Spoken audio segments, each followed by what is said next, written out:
Hello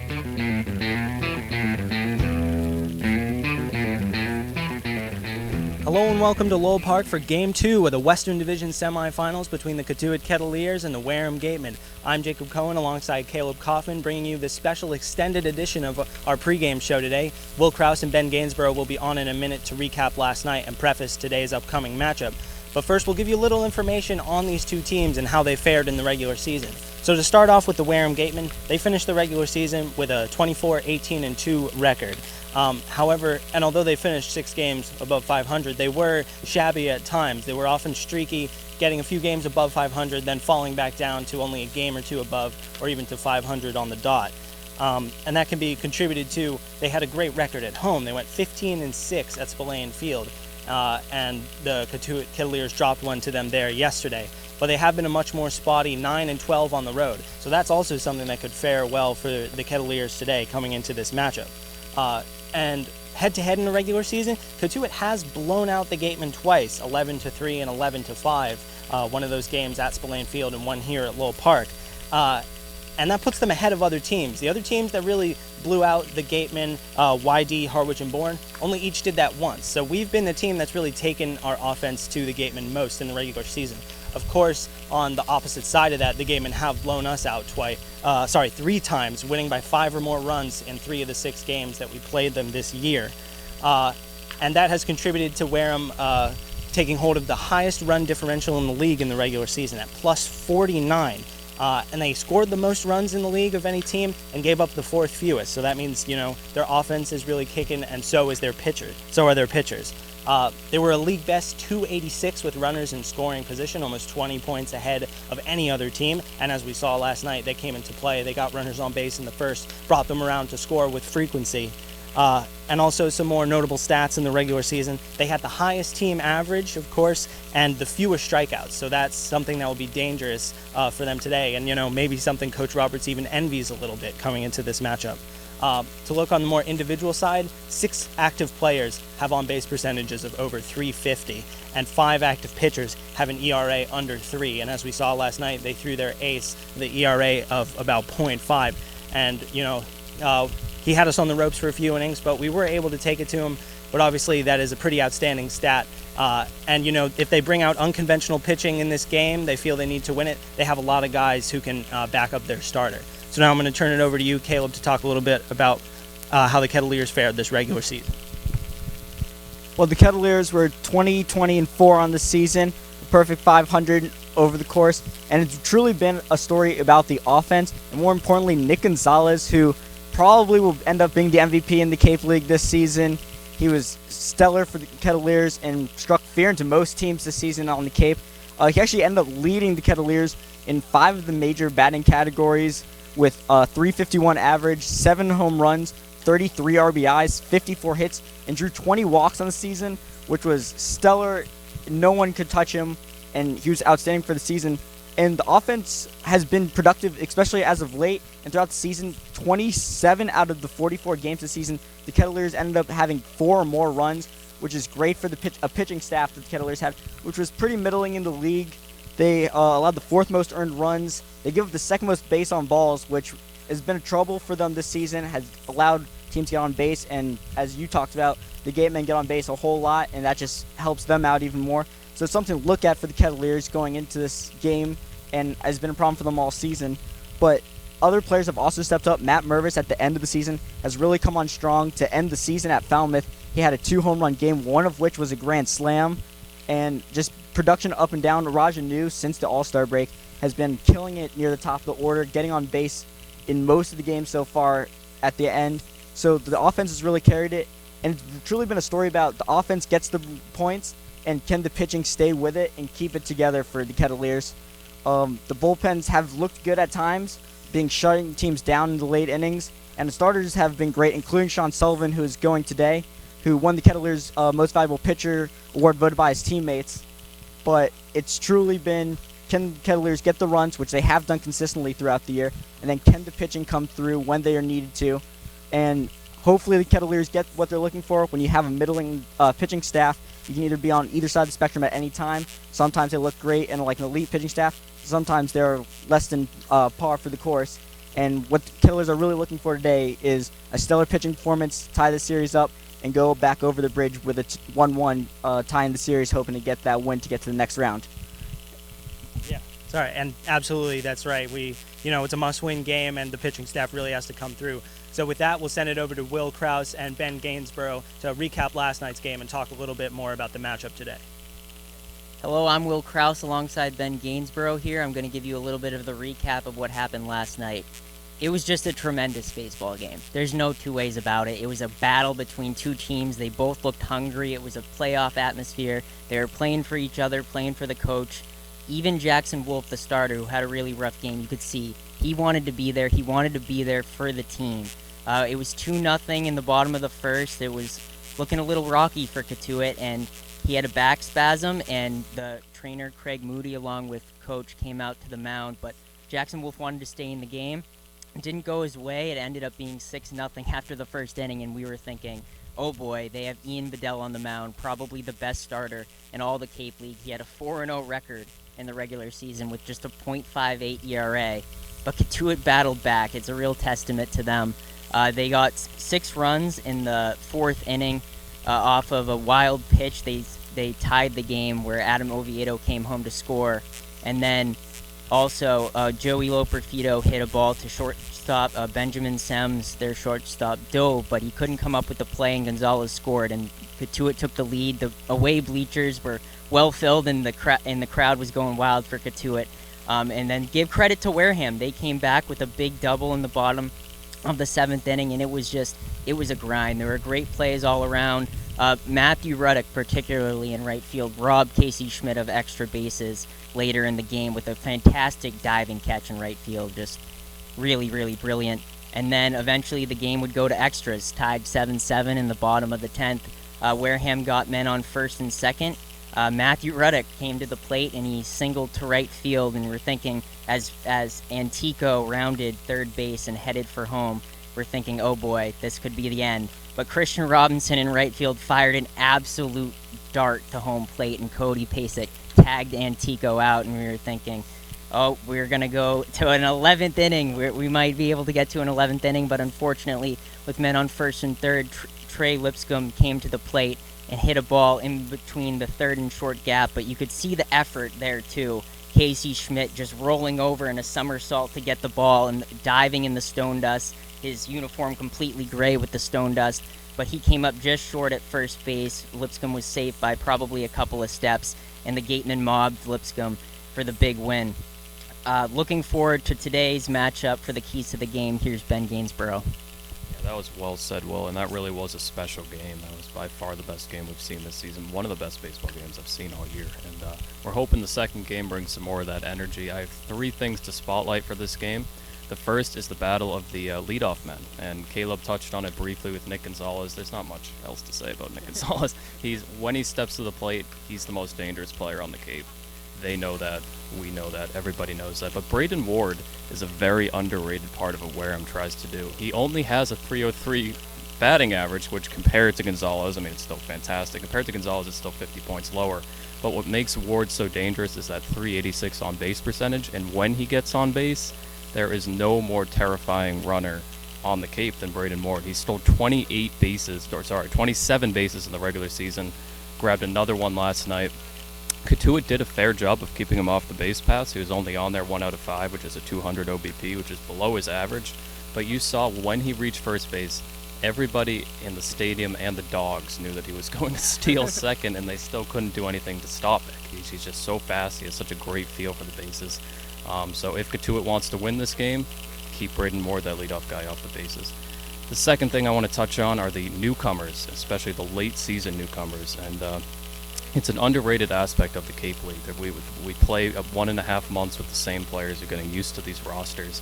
And then in the last week, it seems that teams always bring in 2 or 3 guys that always seem to make a difference. It happened in 2013 when Cotuit brought in some ringers. One of those ringers was Kurt Casale in the last couple of weeks, and if that name sounds familiar, he's now the catcher for the Cincinnati Reds, so that's a pretty good guy to bring in. And Cotuit has brought in guys. Their effect hasn't been exactly what Roberts is looking for. He's basically kept the same batting lineup that we've seen the past months. But for Wareham, they brought in what I like to call the volunteer duo.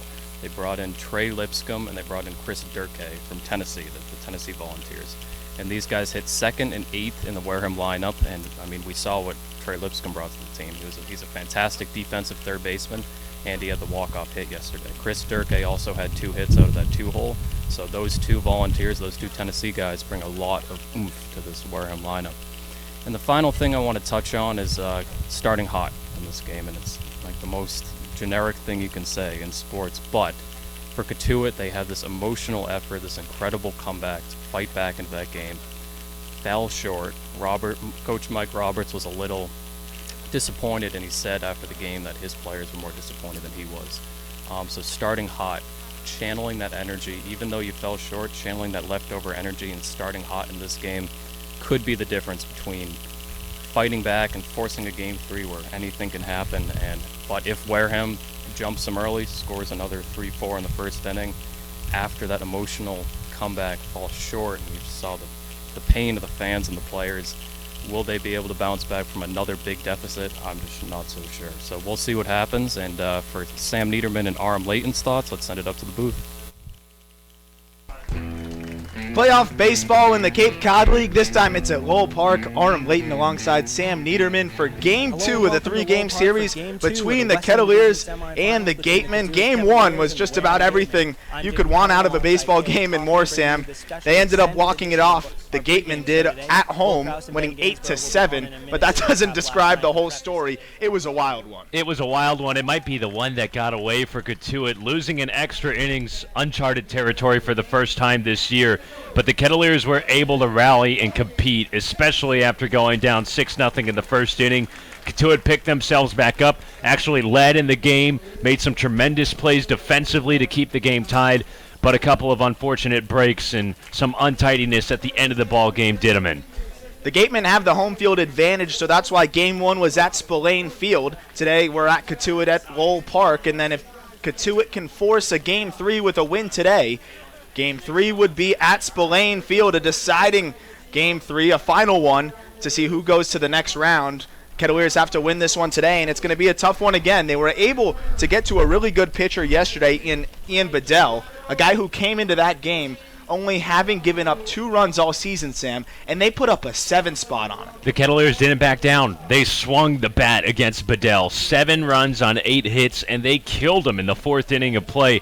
Huge, and I got to give credit to Joey Loperfido. He came out and sparked that rally, leadoff home run to begin the inning, and then the infield hit that put the Kettleers into the lead to cap off the inning. 11 batters came to the plate, 6 hits churned out by the Kettleer batters in that inning, doubles from Schmidt and Gonzalez. It was the peak of how this Cotuit offense can perform, and they put it on display when it really mattered most. And that inning was the end of a monstrous comeback. It was 6-0 after the first inning. Sam, you said off the air, and I noticed it the entire time when we were watching you, you said you were never worried for a second. You knew the Kettleers were going to come back into that one, and they put up 7 unanswered. They did. They never flinched. There was plenty of game left to go, and Coach Mike Roberts had to be very pleased with his effort from his side.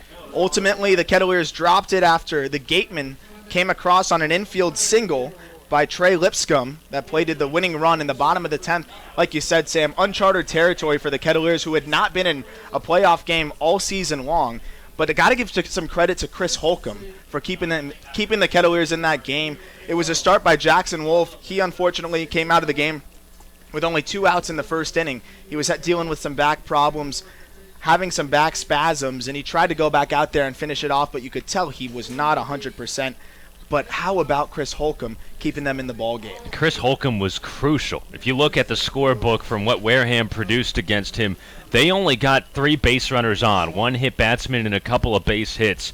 4 scoreless innings for Hulk. He was listed as a long reliever for Mike Roberts on the lineup card before the game. That was in an emergency situation. I don't think Coach or anybody on the Kettleers were expecting Holcomb to come in, especially in a trailing situation down 6-0.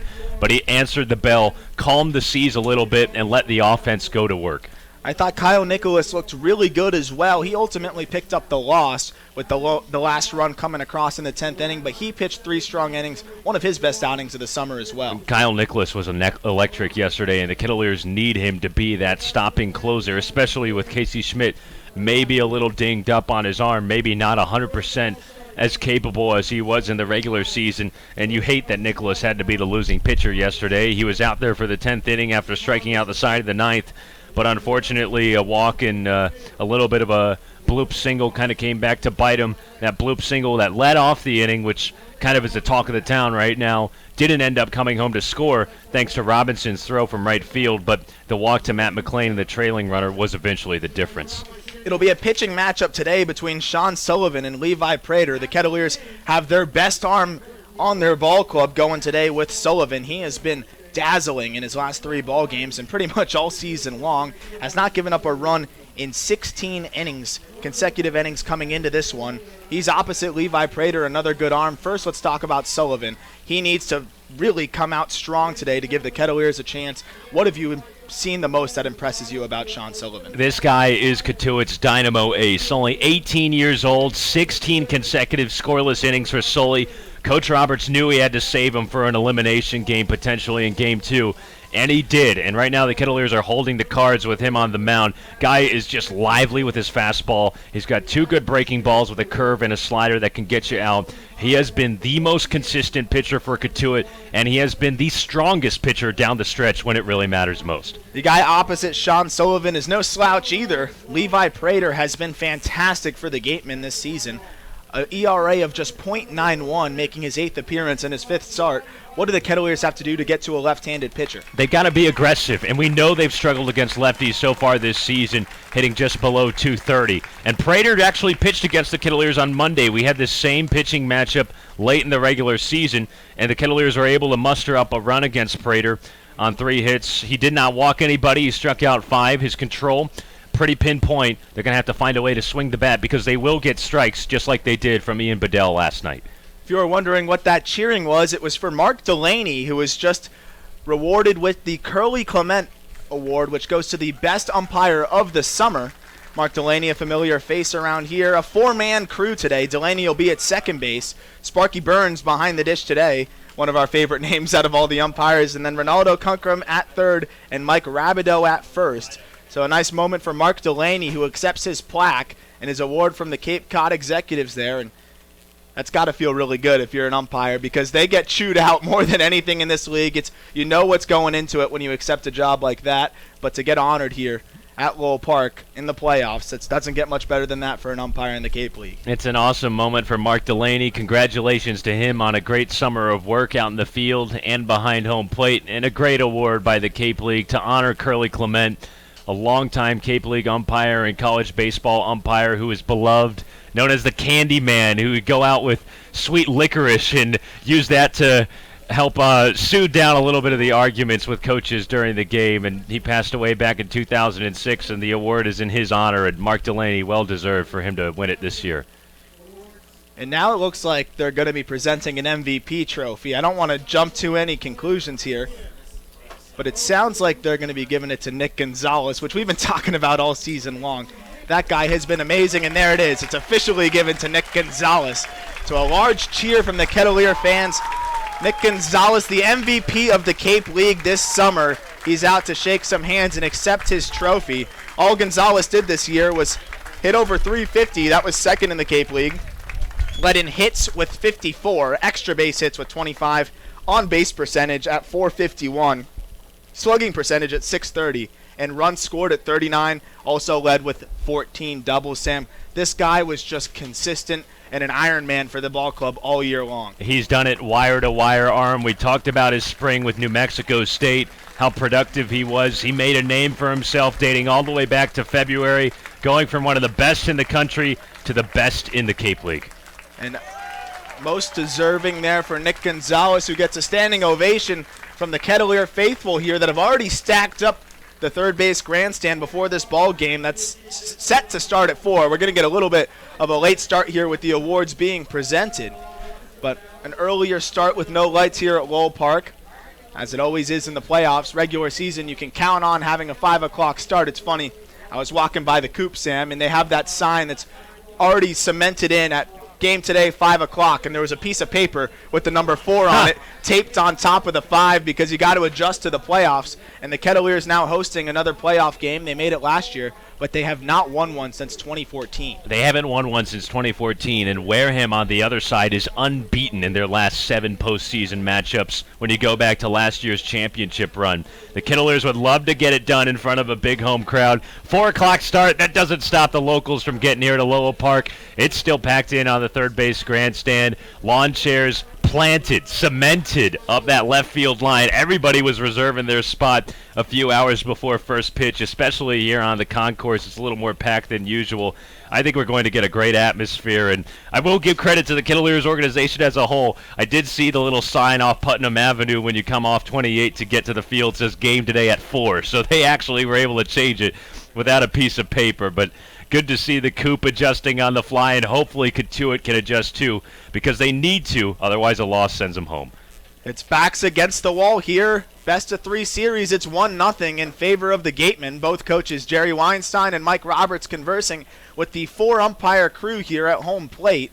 After that, we'll get ready for the teams to take the field.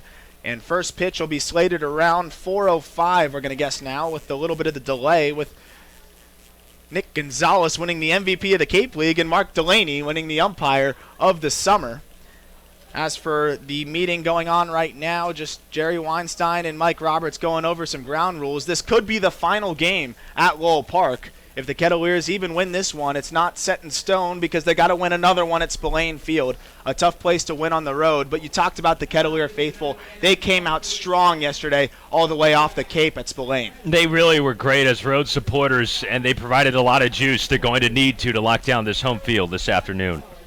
We have the national anthem, but first, an interview with Coach Roberts. Coach, what do they have to do to win the ball game today? Today, I said I really appreciate the way you competed. Most teams playing with wood bats nowadays in college baseball, particularly this league, don't come back from 6-0 deficits. So they competed extremely well throughout the ball game.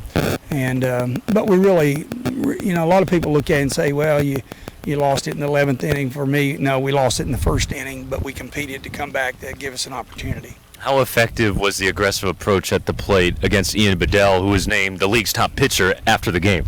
Yeah, that's pretty good. We scored 5 off him, I think it was, and they did a great job off the. I didn't realize he was going to be pitcher of the year, and I don't know all the awards that are being given out, but they did an excellent job, and it was legit. There was no errors tossed in that inning where we scored 6 runs.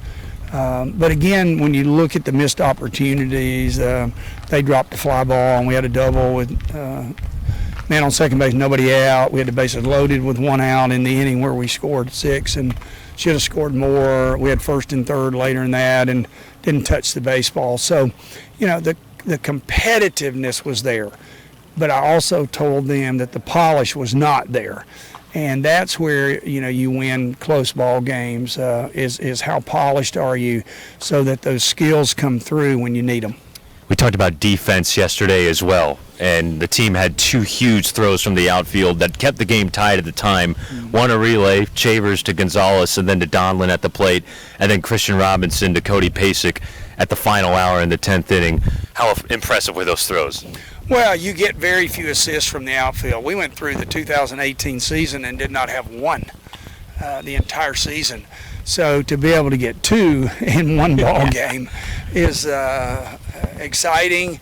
I would prefer the ball stay in the infield, so we're not dealing with that. But they did an excellent job with those 2 particular throws from the outfield.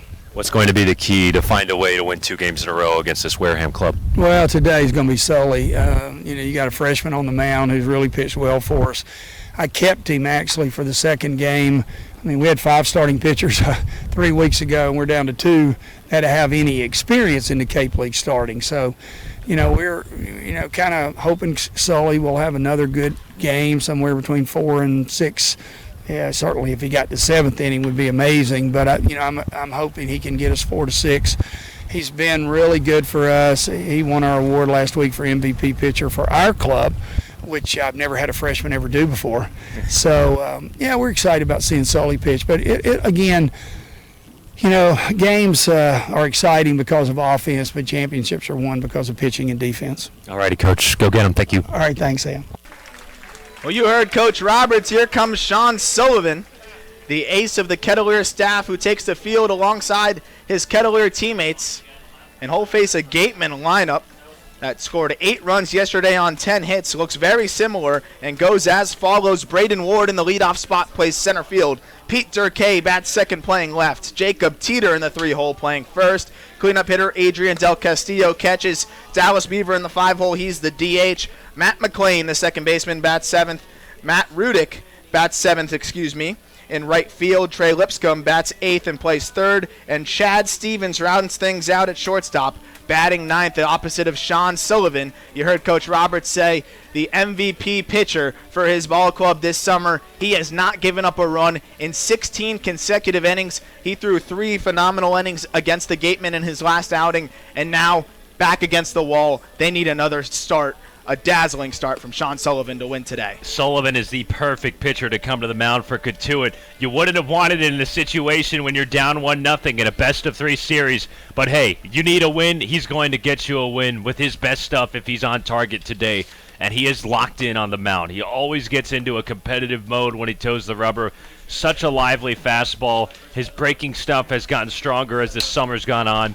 And like Coach Roberts told you in the pregame spot, he's only a freshman, just wrapped up his freshman season. You could say this summer is an extension of that. Maybe he's already a sophomore, but guess what? The guy doesn't matter. He's 18 years old, and he's been mowing down dudes all year long.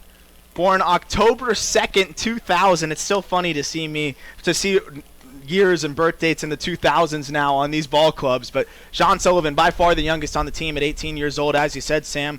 An 0-2 record, but a 1.96 ERA, making his 9th start of the summer in 32 innings. He has struck out 37 and only walked 6. And now Braden Ward strides to the plate. The left-handed hitter from Washington will get things started today here at Lowell Park.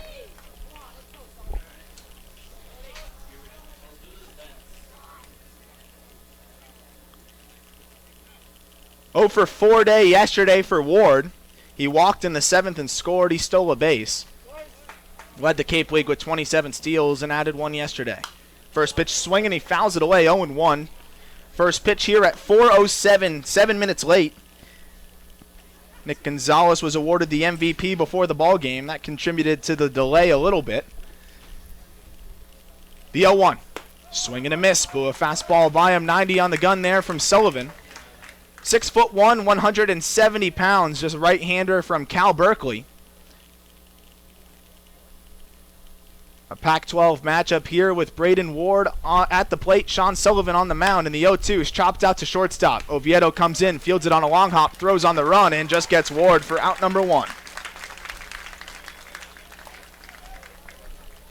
Sullivan retires a speedy Braden Ward, and now he'll get Pete Durkay, the left fielder from the University of Tennessee. Durkay and Lipscomb, who bats 8th today and plays 3rd, both came over later in the season. Just got here about a week ago as reinforcements for this Gatemen playoff run. Both from the University of Tennessee. Coach Weinstein has a connection there. The first pitch. Breaking ball, just misses high. It's a loud ball call from Sparky Burns. It almost fools you into thinking it's a strike. He's always loud back there. The 1-0. That one's a strike, but you can hear his strike calls even louder.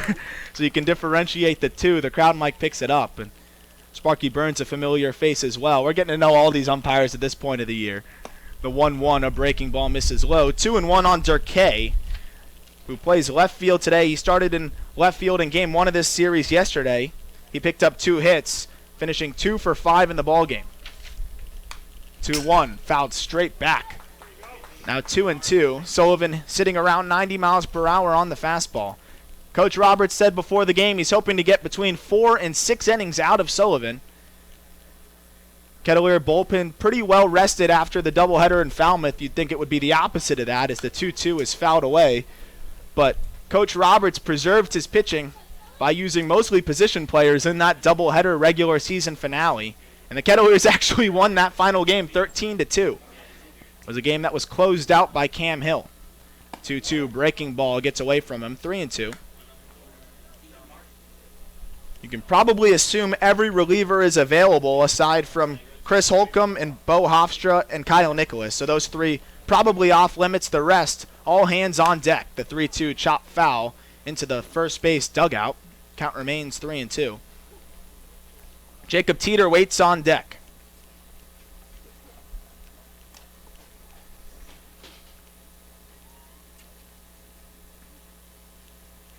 Sullivan takes a deep breath. Out of the windup, kicks and deals a payoff pitch. Fouled away again. A nice little battle here between Sullivan and Durkay. Casey Schmidt drops back now at third base, playing deep and towards the hole on the left side. Rest of the infield plays straight up. The payoff pitch again. Fastball, strike three. Got him looking on the inside corner. Out number 2, and Durkay already threw his bat towards the dugout. He was ready to take first, and he looks livid with the call there from Sparky Burns. 2 away here for Jacob Teeter. Sullivan grooved that fastball on the inside corner, and it was good enough for Sparky Burns' zone. Something to watch as we keep going on. Cody Pasek also did a good job earlier in that count to frame a pitch just a little off the plate that got a strike call. Now the first pitch to Teeter. Fastball misses outside, 1-0. Casey Schmidt comes in now with his toes on the grass. Adam Oviedo shades up the middle, and Nick Gonzalez drops back a few steps towards the right field, shallow outfield. Swing and a miss and a nice breaking ball towards the back leg of the left-handed hitter Teeter. 1-1. Teeter took an 0 for 4 yesterday with 2 strikeouts. He walked in the first inning and scored. That was a 6-run first for the Gatemen. 1-1.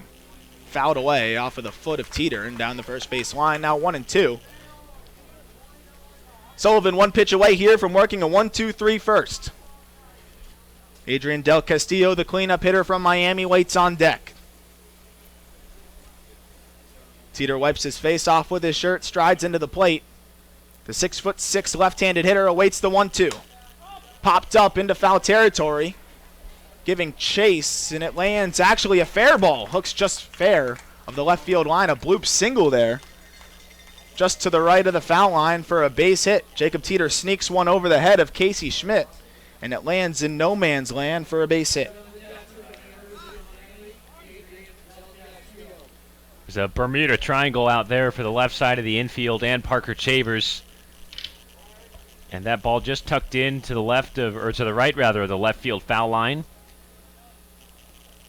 Tough break for Cotuit and Sullivan, who's been dealing in a lot of strikes. He's on schedule here in the first inning. Schmidt was shaded over up the middle towards the shortstop area for the left-handed hitting Teeter. And as you said, Sam, Sullivan executed a good pitch there, got in on the hands of the big left-handed hitter Teeter, and jammed him, but Teeter was just able to muscle it into the area where nobody was. Pick off over to first. Nothing doing. Schmidt plays third base in the infield. Adam Oviedo at shortstop. Nick Gonzalez at second base. And Matt Mervis gets to start at first. He holds on Teeter here with 2 outs. Adrian Del Castillo, the cleanup hitter, awaits the first pitch from Sean Sullivan now out of the stretch. Kicks and deals a fastball. Strike on the outside corner. From left to right in the outfield, Parker Chavers, Dante Williams, and Araja New. Williams came in as a substitute in last night's ball game at Wareham. 0-1. Changeup gets away, misses up and out. 1-1 count here to the sophomore from the University of Miami. Leads his team with 5 home runs. He slugged 12 as a freshman for the Hurricanes.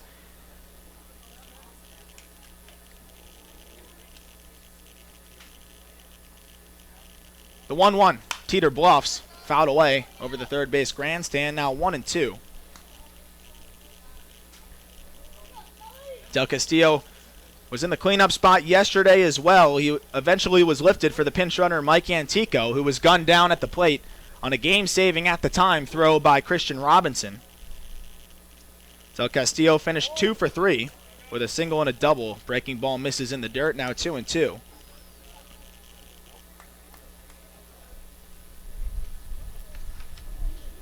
Del Castillo, the catcher. In today's game, he DH'd yesterday. Bats from the left side, no batting gloves. Slightly open stance, hands up near the head, and waits the 2-2. Fouls one back again. Similar spot to where Sullivan was able to jam Teeter. This time, Del Castillo just able to get a little piece of wood on it to stay alive. Count remains 2-2. You have to remember that this Wareham offense knows how to make contact. They've struck out the least out of any of the 10 teams in the Cape, and they're running up Sullivan's pitch count early. The 2-2 again. Swing and a miss at a breaking ball. Pasek picks it up. Throw on to first is out number 3. So Sullivan strands the 1 runner Teeter. One hit, one left on, no runs, no errors. We'll go into the bottom of the first. Sean Sullivan works a scoreless top half.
Home half of the first, it's the Kettleers' turn now.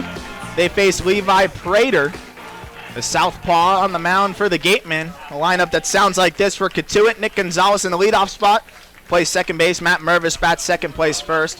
Arajanu, the right fielder, bats third. Casey Schmidt in the cleanup spot at the hot corner. Colton Kessler bats fifth and DHs. Parker Chavers, the sixth hitter in left field. Adam Oviedo, the shortstop, bats seventh. Dante Williams, the center fielder, bats eighth. And Cody Pasek, the catcher, rounds things out at 9. Opposite of Levi Prater, the southpaw, making his second consecutive appearance against the Kettleers.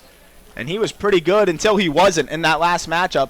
Was really strong early on, Sam, and then the Kettleers were able to get to Prater, but eventually fell in that one against the Gatemen. It came last Monday. Prater went 3 innings, allowed 2 runs, only one of them earned. Allowed 3 hits, which is the key stat, didn't walk anybody, and struck out 5. It looked like he was fooling Cotuit hitters early on, but then the Kettleers were able to rebound and find their contact against him, which was a huge swing for them. Gonzalez had a couple of big hits against him. Don't forget that. A double and an RBI triple in that one. Prater, the southpaw from the University of Oklahoma, making his 8th appearance, 5th start, 2-1, a .91 ERA, 19 2/3 innings. He struck out 21, walked 8, and surrendered 9 hits against Nick Gonzalez, who now strides to the batter's box.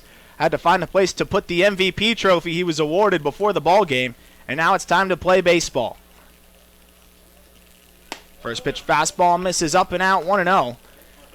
Gonzo was the favorite. We said it all year long. We thought he was going to be the most valuable player of the regular season. Now trying to get it going in the postseason. Swings at the 1-0, nubs it foul down the first base line. Finished 1 for 6 yesterday with an RBI double in the 4th. Gonzalez leads in nearly 8 offensive categories as he lifts the first fastball out into center field. Ward under it. Makes the grab for out number 1. But nothing doing there for Nick Gonzalez to lead things off for the bottom of the first. And now it's Matt Mervis' turn. Gonzalez now off to a 1 for 7 start at the plate in this postseason. Kettleers need him to step it up if they want to find a way to produce more offense. Know what's in him. That's baseball, though, sometimes, especially against good pitching. Now it's Matt Mervis. Takes a first pitch fastball on the outer half. He was 1 for 4 yesterday with a double and a walk. Mervis has been swinging a hot bat for the Kettleers. That fastball misses up and in. Prater working quickly. Mervis had 2 home runs, including a grand slam in the regular season finale. Has found his power stroke here down the stretch for the Kettleers. The 1-1. Breaking ball flared out into left field. That falls for a base hit. Mervis jogs around first. Looks like he's a little hobbled there. We'll hope he's all right. He walked his way almost there to first base. Looks like he's okay. And a base hit here in the bottom of the first for the Kettleers, right around the same spot that Jacob Teeter flared his base hit. You mentioned the power arm. Well, that time he didn't need too much of it. Just a jam shot to the opposite field. It looks like Mervis is okay to run the bases after coming in a little slow to first. Mervis stays hot, picks up a hit in his first try against Prater, and now it's Arajanu. Swing and a miss and a changeup there. 0-1 to Anu. The switch hitter bats from the right side. and who started the game yesterday, was eventually lifted for Christian Robinson, who came in as a defensive substitution. Robinson saved the game at the time with a game-saving throw from right field on a base hit to cut down the runner coming home. Unfortunately for the Kettleers, the Gatemen would later walk it off in that bottom of the 10th. The 0-1 to Anu. Another changeup. This time he lays off, 1-1. Anu finished 1 for 3 yesterday with a single. He also walked. Mervis on first, middle of the infield playing for 2. Another pickoff over, and Mervis dives back. Mervis 13 for his last 33 now. He's driven in 12 runs in his last 10 games.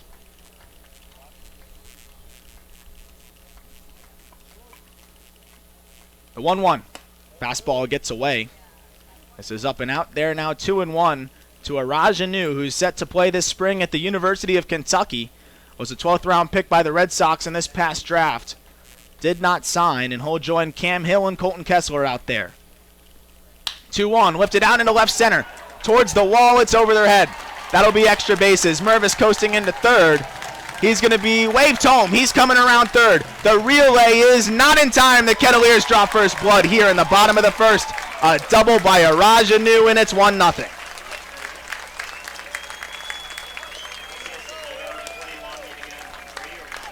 Stay hot, Araj Anu. He comes up big for the Kettleers again, and he takes second base now. Runner in scoring position for Casey Schmidt, the third baseman. Anu was sitting on a fastball, and he got one from Prater. Just able to tug it into the left center field gap. And it was a zipper to score Mervis all the way from first base.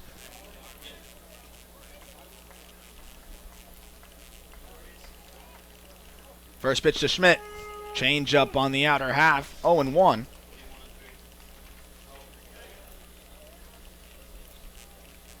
Schmidt 1 for 4 in last night's ball game. A double and a walk. He was robbed by his teammate Matt Rudick in right field of extra bases. Breaking ball misses low. Now 1-1. That had triple written all over it, Sam, and his teammate at San Diego State made one of the best catches we've seen all year long, fully extending in the right center gap. Rudick basically saved the game for Wareham with that catch. Otherwise, the Kettleers would have scored a run in the 7th. The 1-1. Lifted up into the infield. Should be playable. Right in that Bermuda Triangle in center field, but McLean takes control and makes the grab behind second base for out number 2. So Schmidt retired here for the second out of the inning. And now it's Colton Kessler, who DHs today. He started the game behind the dish last night. All 3 catchers saw playing time in that game 1 yesterday at Spillane Field. Matt Donlin was brought in as a defensive substitution for Kessler. And then there was a big RBI opportunity. Coach Roberts wanted his all-star catcher and Cody Pasek to get in that bat, so he came in and finished the game out behind the dish. First pitch to Kessler, fastball on the inside corner, 0-1. Kessler had one of his better days at the plate all summer long, saved his best for the playoffs, had 2 singles, scored 2 runs, and also walked, reached base 3 times. Anu at second base, he doubled. Breaking ball to Kessler, flared away foul, down the left field line. And out of play, now 0-2 on Kessler. He's trying to bring his Kentucky teammate home, Araj Anu at second base. 1-0, Kettleers on that double by Anu that scored Mervis. 2 outs here, an 0-2 count to Colton Kessler. The 0-2 from Prater.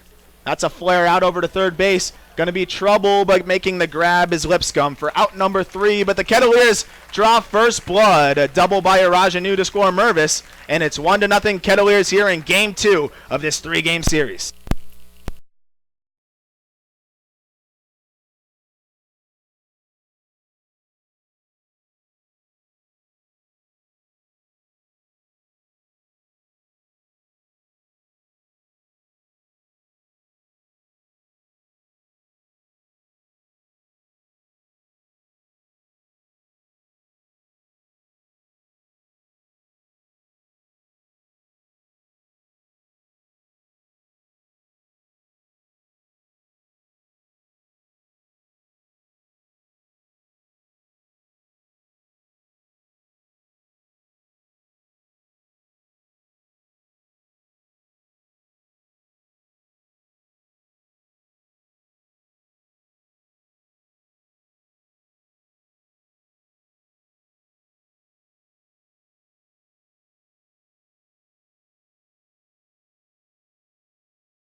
Second inning here, Sean Sullivan back out.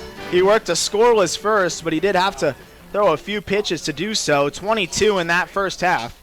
The Gatemen made him work, but only faced one over the minimum, and now he gets the 5-hitter Dallas Beaver. 5-6-7 with Matt McLean on deck, Matt Rudick in the hole. First pitch to Beaver, a fastball misses low, 1-0. Beaver caught in last night's ball game. Reached base once, was hit by a pitch. Picked up a sac fly in the first and an RBI as that misses low. Now 2-0 to Beaver.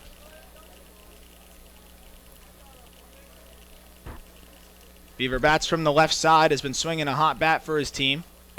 Swings through a changeup here, a good pitch by Sean Sullivan to make it 2-1.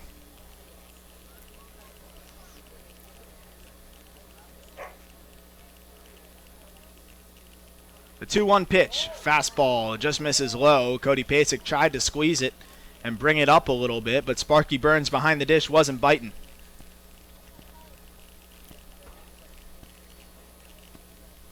The 3-1, fastball just gets the outside corner. That time Pasek was able to frame it. Beaver disagrees, and now it's 3-2. That frame by Pasek and Del Castillo, if he chooses to for Wareham, will be very valuable early on, given what Sparky Burns' zone looks like here in the second inning. The payoff. Fastball, strike three, got him looking at the knees. One down here in the second. You called it there, Sam. The zone from Sparky Burns looks like it's a little bit bigger than last night's zone from Joe LaBella, but you got to adjust as a hitter. And the Gatemen have not adjusted yet. That's the third strikeout already here for Sean Sullivan. Now he gets Matt McLean. First pitch to McLean is popped up, tailing, foul, and out of play down the right field line, 0-1. McLean finished 1 for 4 yesterday. He singled and walked, scored a pair of runs. The 0-1 to McLean. Breaking ball just too high, 1-1. McLean moved over to shortstop in last night's ball game after Benjamin Sems injured himself diving for a ball in the hole. He pops another one up, but this one should be playable. Over by the foul line. Calling for it and making the grab is Nick Gonzalez for out number 2.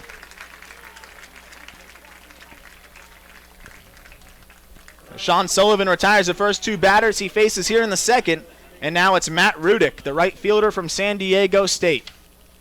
We talked about Rudick earlier, robbing his teammate over at third base, Casey Schmidt, who plays in on the grass for the left-handed hitter. A shot the other way by Schmidt yesterday, and Sam, you called it a game-saving catch. It very well might have been. The Kettleers were threatening to add on after they had scored 7 unanswered. First pitch breaking ball misses inside to Rudick, 1-0. Rudick finished the game 1 for 3 yesterday. Gets his first look here today at Sean Sullivan with 2 outs here in the second. The 1-0. Line drive back up the box for a base hit into center field. Yeah, I really like Rudick. He's a good ball player, defensively and offensively. Reached base 3 times last night and also had a steal and a run. This time he's got a single.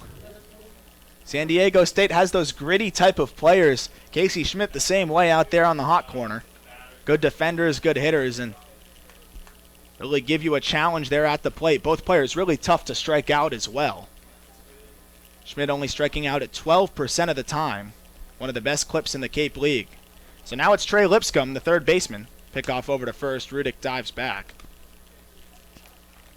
The Gatemen stole 3 bases yesterday on the Kettleers.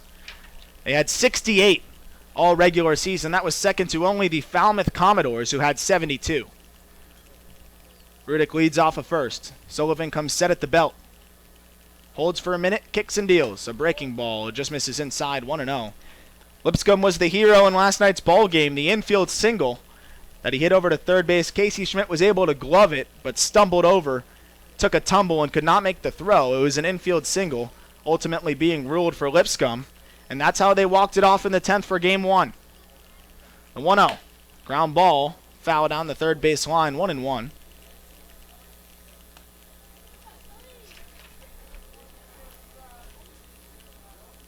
Rudick had a stolen base in last night's ball game. That came in the 6th after he was hit by a pitch.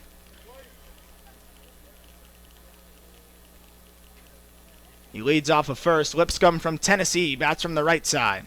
The 1-1. That's lined out into center field. Williams coming in, and he makes the grab for out number 3. So Sullivan strands another base runner. Another 2-out single by the Gatemen leaves nothing. And now it's 1-0 as we go into the bottom of the second. You're listening to Cotuit Kettleers Baseball on the Cape Cod Baseball Network.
Kettleers got to Prater for 1 in the first. Now their second look at the left-hander in the second. It's 6-7-8 Parker Chavers, Adam Oviedo, then Dante Williams.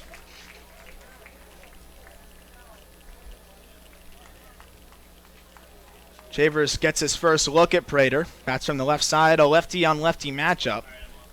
Prater out of the windup. Kicks and deals a first pitch fastball that just misses outside, 1-0. Chavers struggled all regular season against Southpaws, just one extra base hit. So he takes a fastball up and in. 5 home runs this season. All 5 came against right-handed pitching. 8 doubles, 7 of them came against righties as well. Fastball misses inside again. He's ahead 3-0.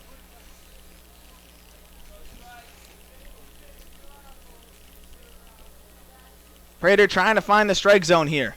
3-0. Out of the windup, kicks and deals, taking all the way is Chavers, and that's a strike on the inner half.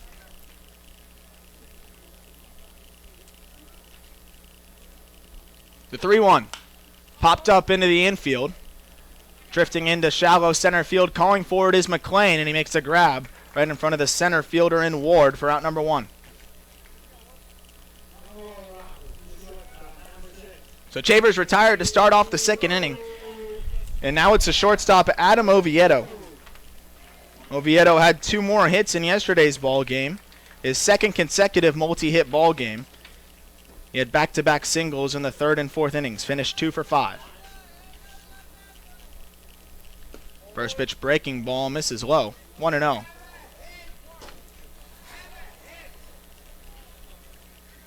Ovi bats from the right side, 7th in the lineup today. He hit 9th in last night's ball game. Fastball misses up and out, now 2-0. A .252 hitter in the regular season, 4th on the team with 32 hits.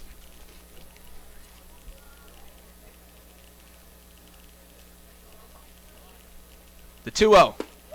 Fastball, this one gets the corner, now 2-1.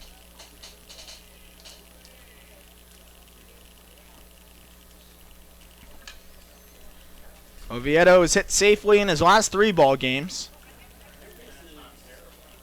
Trying to make it 4 here, and ahead in 2-1 count, and he lifts one out into left field. Back and over the left fielder's head. That's extra bases for Oviedo, who coasts into second. The throw from Durkay comes into the cutoff, and a 1-out double here by Adam Oviedo, who stays hot, his 3rd double in just 3 games. He is now up to a 5-game hitting streak going back to the end of the regular season.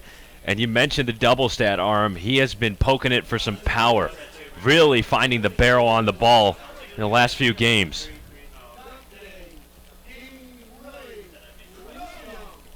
And now it's Dante Williams. He came into the ball game last night as a defensive substitution.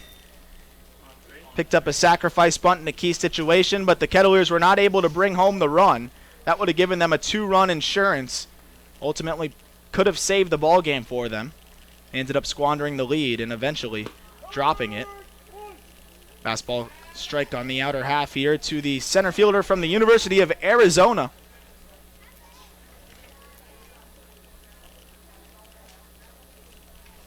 Williams bats from the left side here against Prater. Oviedo at second base takes a few shuffle steps off. The 0-1. Lifted out into center field. Back goes Ward. Towards the wall, drifting, and he makes a grab, tagging his Oviedo. He'll jog into third easily. But the second out of the inning here is a deep fly ball. A good piece from Williams. And a productive out, but now there's 2 away for Cotuit Kettleers, the 8-hitter, or 9-hitter.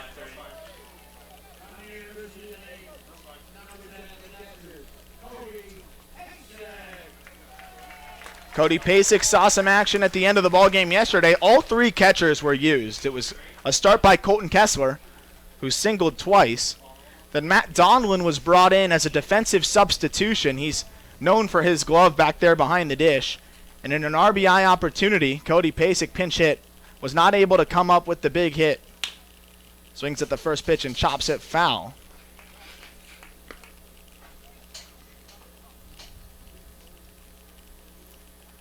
So 0-1 to the 9-hitter Cotuit Kettleers, the all-star catcher for the Kettleers. Another lefty-on-lefty matchup. Breaking ball, he lays off it, now 1-1.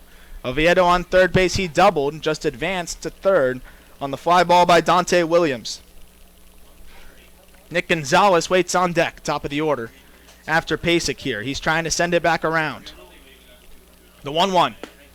Change up, misses inside, 2-1. A good take there by Pasek. He started the hands, but shut it down early.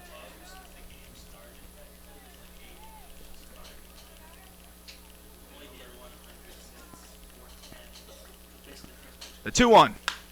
Yanked foul down the first base line. Prater's a great story this summer for the Gatemen. Just has 2 fingers on that glove hand. Lost his other 3 fingers in a lawnmower accident as a toddler. Uses a special glove out there, and he has been fantastic all season long for the Gatemen. 2-2, lifted out into right field towards the wall, and grabbed by Rudick. He shows the leather off again, robbing the Kettleers and Pasek of a second run. What a grab there by Rudick, racing towards the wall, and made it just about 5 feet away. So the Kettleers can't come up here. Still 1-0, and we'll go into the third. Sam Niederman takes over.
Top of 3 here at Lowell Park. Kettleers up 1-0 on the Wareham Gatemen. And Cotuit's back in the field with 9-1-2 due up for Wareham in this inning. Chad Stevens then back to the top with Braden Ward and Pete Durkay. Glad you're with us on a Saturday afternoon in Cotuit. Sam Niederman and Arm Layton, Jacob Cohen, Josh Rothstein. We're with you in the Arnold Mycock building right behind home plate. Sunny day, beautiful afternoon with a blue sky. Very pleasant at 80 degrees with a slight breeze.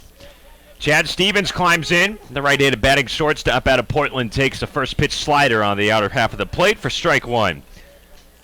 Sean Sullivan has surrendered 2 hits against the first 8 batters. 2 scoreless innings so far. Curveball down and out. 1 ball and 1 strike on Stevens. Kettleers took the lead early in the first. Arajanu's RBI doubled the difference.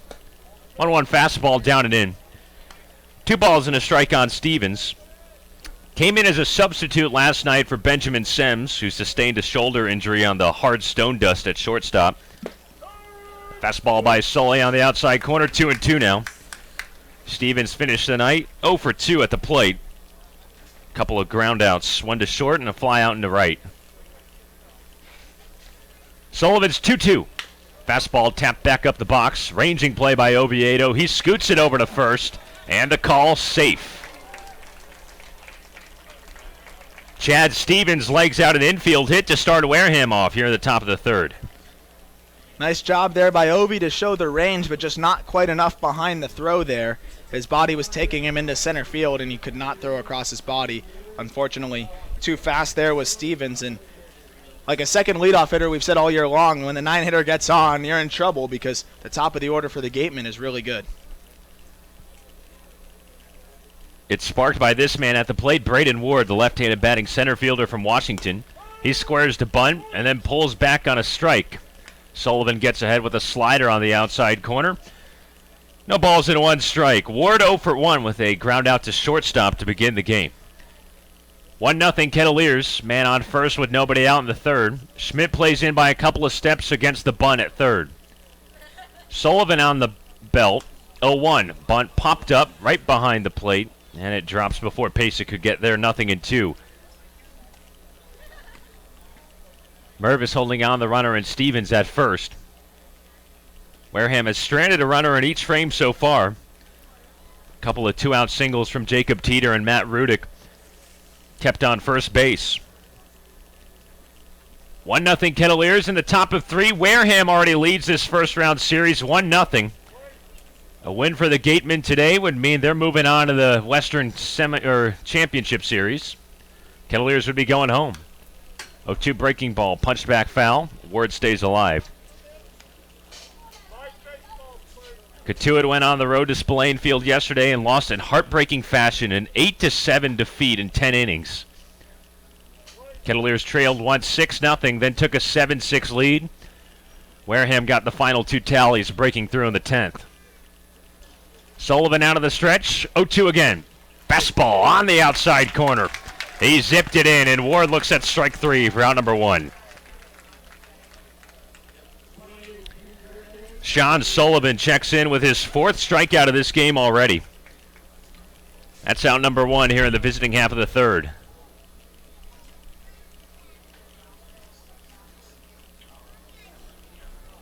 Here's Pete Durkay, left-handed batting left fielder from Tennessee. 0 for 1 with a strikeout looking in the first. Stevens dives back into first base after a throw from Sullivan. Cotuit up 1-0 in the top of the third inning. Middle infield now shifts to double play depth for the Kettleers. Casey Schmidt with his toes on the grass at third base against the left-handed batting Durkay.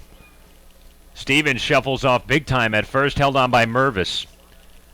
Sullivan lifts the leg, first pitch, grounded straight away to second. Gonzalez shovels to Oviedo, relay to Mervis, a little high, but he's able to snag it. And that's out number 3.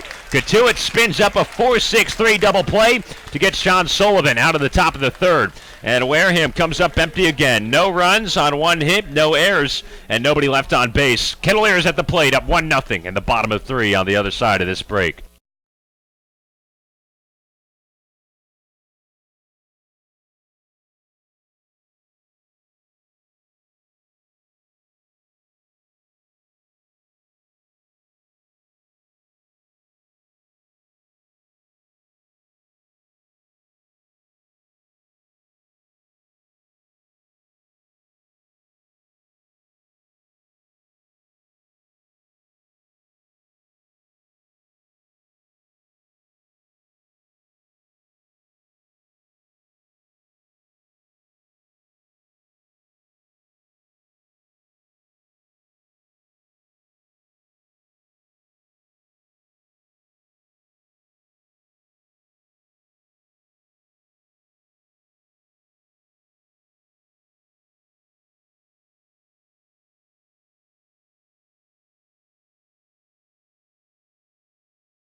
The third inning, Kettleers have a 1-0 advantage over Wareham. Game 2 of a 3-game first-round playoff series. Kettleers trail in the series 1-0, trying to find a way to stave off elimination at home this afternoon. Top of the lineup, 2 up against Levi Prater, the lefty out of Oklahoma. Third inning for Prater on the hill. Kettleers' only run scored this game back in the first on the RBI double by Anu. Gonzalez, Mervis, and then Anu in this inning. First pitch from Prater to Gonzo, a fastball up at the eyes. 1 ball and no strikes. Gonzalez 0 for 1, a fly out to center field back in the first inning. 1-0. Slider that dips off the plate. 2 balls and no strikes. It is official. Gonzalez, the Cape League most valuable player in 2019. Given the award right before the game. Fastball slashed away foul on the right side. 2-1. Led the Cape in hits, runs, slugging, on base percentage, doubles, triples, and he was the hit batsman leader until last night when Cam Hill got knocked in the elbow for the 11th time this year. And I'm sure he's happy to let that go for a teammate. Ground ball yanked over to short, back end pick by Stevens, throw over to Teeter, and his stretch just beat Gonzalez in the nick of time. That's out number 1 to start the home half of the third. Yeah, that hit by pitch category I don't think is one that anybody in the league wants to lead in, but if one guy would, it would be Cam Hill because he's just so gritty. He'll do anything to get on base, and we've seen it all season long. Part of the reason why he gets hit's a little bit of bad luck, but he's also not afraid to take one for the team, and he's done it all year long. 1 man down when the base is empty. Matt Mervis next up, and he takes a slider on the inside corner for a strike. Mervis 1 for 1. 1 out single in the first, and he came and scored the only run of the game on the RBI double from Anu. 0-1 curveball from Prater. That thing was wicked. Had some bend on it, but it just misses low and in. A ball and a strike now to the big left-handed batter out of Duke. 1-1 fastball. Changeup, and he's pulled the string on everybody there. Swing and a miss. 1 ball and 2 strikes. Prater's pretty deceptive with that changeup, a 3-pitch mix, the fastball, curveball, and change. And he really works off the breaking stuff first. 1-2, swing and a miss. He locked up Mervis on an inside curveball. Levi Prater with his first strikeout of this game. 2 up and 2 down in the bottom of the third. Kettleers out in front, 1-0 early. 2 outs with nobody on in the bottom of the third. Arajanu responsible for the lead. 1 for 1 with an RBI double. He takes a breaking pitch in the dirt. 1 ball and no strikes.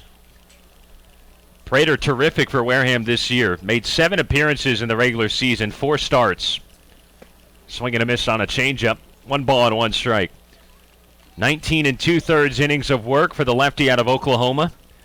21 strikeouts to 8 walks. Here's 1-1. Changeup in the dirt, blocked by Del Castillo. Anu gets a hitter's count. 2 balls and 1 strike. Wareham plays the infield back and straight up. Ward shaded a tick to the right in center field. Prater with a 2-1 breaking ball, just down and outside. 3 balls and a strike on Arajanu. 1-0 Cotuit, bottom of the third. 3-1 home. Swinging a foul tip on a changeup back into Del Castillo's mitt. Full count.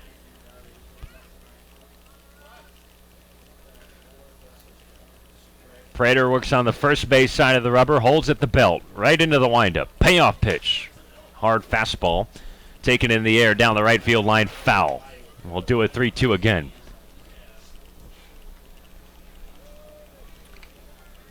Wareham took game 1 at home in extra innings. Kettleers lead 1-0 here at home in the bottom of 3. 3-2 breaking ball in the dirt, and Anu works a 2-out walk. So Kettleer third inning keeps it going with the 2-out walk by Anu, who did not walk all regular season long. He walked last night for the first time on the entire summer, and now he walks again for the second time all year in the third inning. You beat me to it, partner. I was about to say that. Doesn't walk all year long and then walks back-to-back games in the playoffs. If that's not a testament to everything changes in the playoffs, I don't know what is. Anu on first with 2 outs. Teeter holds him on. Casey Schmidt's the batter. Levi Prater a curveball on the outside corner for a strike. Schmidt's 0 for 1, popped up to second base in the first. Kettleers 1, Wareham nothing. Anew, the 2-out walk on first. 1/2 shuffle step over. Prater looks at him as a left-hander. Del Castillo sets up away. Leg lift and a wild fastball in the other batter's box. 1 ball and 1 strike. Schmidt went 1 for 4 with an RBI double last night. Prater pitched against the Kettleers on Monday. The last regular season meeting between the two clubs, and now he spikes a curveball all the way to the backstop. Del Castillo tracks it down. Anew coasts into second base with 2 outs. Wareham won that game 7-2. The Kettleers gave him a free ride, walking 8 batters. Wareham won it with 7 runs on just 5 hits, and the Gatemen even got away with a couple of errors. But Levi Prater set the tone early, despite allowing 2 runs in 3 innings. He was able to get batters like Casey Schmidt, who's now just 0 for 2 against him in a couple of matchups this summer. Man in scoring position for the Kettleers with 2 outs. Nobody holds on Anew, and Cotuit's up 1-0. 2-1.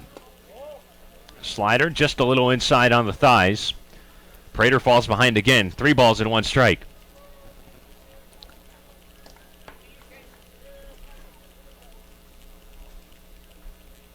Schmidt, one of the leading RBI men on this Kettleer club with 18 of them in the regular year. Tied for 4th on the team with Parker Chavers. 3-1. Knocked and crushed. Deep to left field. Does it stay fair? Casey Schmidt. Touch 'em all, baby. A 2-run home run here in the 3rd, and that makes it a 3-0 Cotuit advantage. And he took a stare at that one as it flew out into left. He crushed it. He knew it was gone off the bat. Like you said, Sam, it was a matter if it was fair or foul. And Casey willed that thing over to the fair side of the ballpark. And a blast here to give the Kettleers a 3-run lead. Casey Schmidt pumps over his 6th home run of the season to the left field wall. And the Kettleers lead 3-0 here in the bottom of the 3rd inning. Cotuit cashes in on the 2-out walk to Anew. And Schmidt goes after Prater on the mound with the big 2-run home run. 2 outs, nobody aboard, and Colton Kessler takes a strike. Kettleers locked in early. 4 hits now on Prater, and Schmidt to clear the bases with a 2-run jack. Colton Kessler down in the count, no balls and 1 strike. 0 for 1 today. He popped out in foul territory to Lipscomb at third base. Slider outside. 1 ball and 1 strike now on Kess. Left-handed batter who was very aggressive at the plate yesterday as a starting catcher. Went 2 for 3 with an RBI, a walk, and a couple of runs scored. 1-1. Slider tagged in the air just past third base, drifting into foul ground. And Lipscomb ranges back and makes the catch in the shadows for out number 3. Kettleers add on 2 more. It's Casey Schmidt who comes up with a 2-run home run. Kettleers scored 2 on 1 hit, no errors, and nobody left on base. We're on to the 4th. Kettleers up 3-0 against Wareham in the first round of the playoffs.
Kettleers have a 3-0 lead. Top of the fourth inning, and Wareham's at the plate here with 3, 4, and 5 due up. Teeter, Del Castillo, and Beaver to face the right-hander, Sean Sullivan.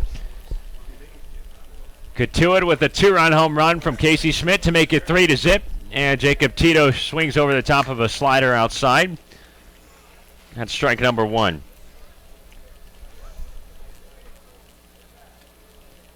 Teeter 1 for 1. Flared a 2-out single into left field his first time up. Fastball from Sullivan, just a little low. 1 ball and 1 strike. Time called at home plate by Sparky Burns. Right before Teeter was about to get ready for Sean Sullivan in his windup. Schmidt plays in by a little bit at third base. Everybody else straight up on the infield. 1-1, swing and a miss on a great curveball from Sullivan to get ahead 1-2.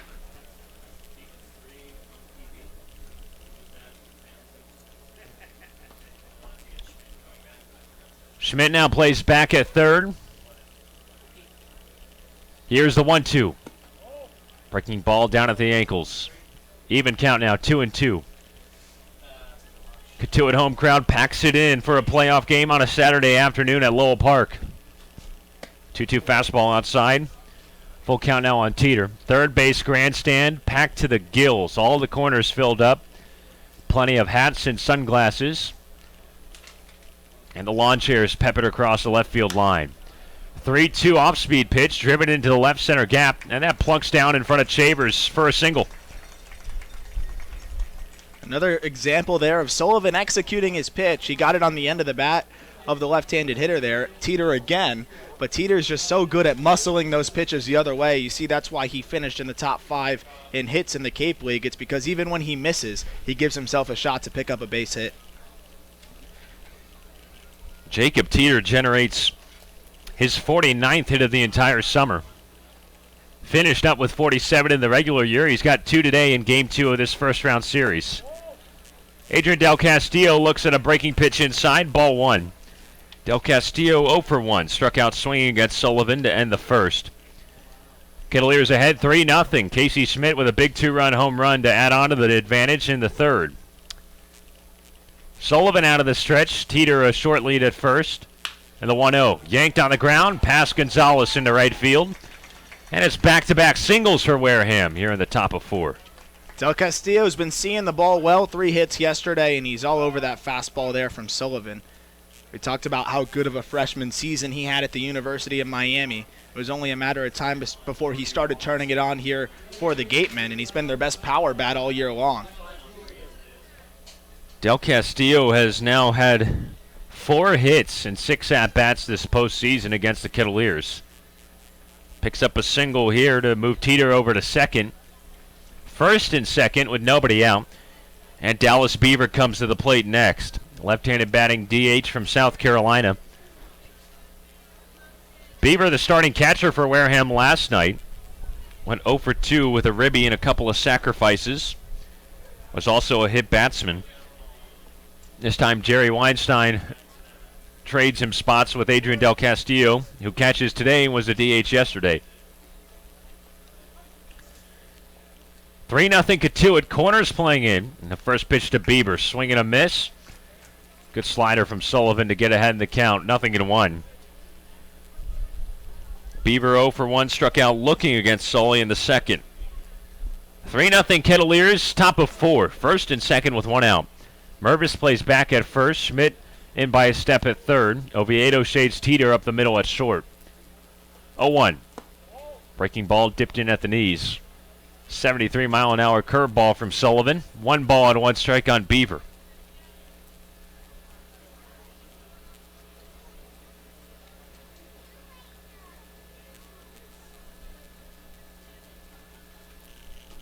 One. Breaking ball. Swinging a foul tip back into Pasek Schmidt for strike 2. 1-2. Looks like Sullivan is really working with off-speed exclusively over the last few at-bats. The Gatemen hitters have started to come around on that fastball. Now the 3rd time around the order. You got to start mixing it up if you're Sean Sullivan, and a good observation there, Sam. He's pitching backwards on a lot of these guys with the off-speed first. 2 on with nobody out. 1-2 curveball. Pushed on the ground, foul on the right side. Beaver stays alive with 2 strikes. Let's see what Sully goes to. He has 4 pitches in his arsenal, a fastball, a curveball, a slider, and a changeup. Just 18 years old from Woodland Hills, California. Right-hander's ready at the belt. Del Castillo on first, Teeter on second. 1-2 breaking ball, got him to chase. And Sean Sullivan racks up his 5th strikeout of this afternoon. A big out number 1 here in the 4th. What a great pitch that is to a left-handed hitter, a changeup that just tails away off the plate. Nothing Beaver could do with that pitch, and only a pitch that Sullivan could win on, and he wins the battle there on Beaver. Sean Sullivan strikes out Beaver. 5 strikeouts for the righty from Cal. Still 2 on for Wareham with 1 out in the 4th. 3-0 Cotuit. Here's Matt McLean from the right side. Sullivan kicks and fires. First pitch fastball at 88 miles an hour, in there for a strike. McLean's 0 for 1, popped out to his own position at second base in the 2nd inning. Schmidt shifts back over to play a little bit in at third base. 0-1. Breaking ball, grounded that way. It gets past Schmidt and into left field. Teeter held up at third base, and Wareham loads up the bases on a 1-out single by Matt McLean. And that one just had eyes. Schmidt was playing in at third, like you said, and it snuck right between Oviedo, the shortstop, and Schmidt at third. Wasn't hit very hard there by McLean, and that's one of those instances, again, where Sullivan executes a pitch, gets the ground ball, could have been 2, and unfortunately just fell in between the hole there. If you're Sullivan, you got to stay confident, keep executing your pitches, and trust that this time the infield will be able to turn 2. Sean Sullivan and the Kettleers trying to work around 3 singles for Wareham in this inning. The Gatemen have the bases loaded with 1 down. 3-0 Kettleers, and Matt Rudick comes to the plate from the left side. First pitch from Sullivan, fastball on the outside corner from a strike. Rudick's 1 for 1 today. Singled back in the 2nd. Made another fantastic catch in the right field position, robbing Cody Pasek of a potential RBI in the 2nd inning. A 1 curveball, tipped off the end of his bat, foul towards the third base grandstand and into the lawn chair seating area right below it. No balls and 2 strikes. You mentioned the 4 pitches that Sullivan has in his arsenal. He can go to any of them here now ahead 0-2, but you want to make sure you don't put one over the plate. You got a few pitches to work with. You need a strikeout here with 1 out and a runner in scoring position on third and second. 0-2. Fastball at the letters, 93 miles an hour from Sullivan. Fastest we've seen him toss it today. 1 ball and 2 strikes on Rudick. Bases loaded for Wareham, 1 down in the top of the 4th. Corners of the infield in for Cotuit. 1-2 fastball, pumped outside, 2-2 now on Rudick. Love that spot there from Sullivan. The zone's been big from Burns. You're still ahead 1-2. You can afford to waste one, and that wasn't even a waste. Just missed a couple inches off the plate. But Sparky's rung a couple batters up on that pitch already.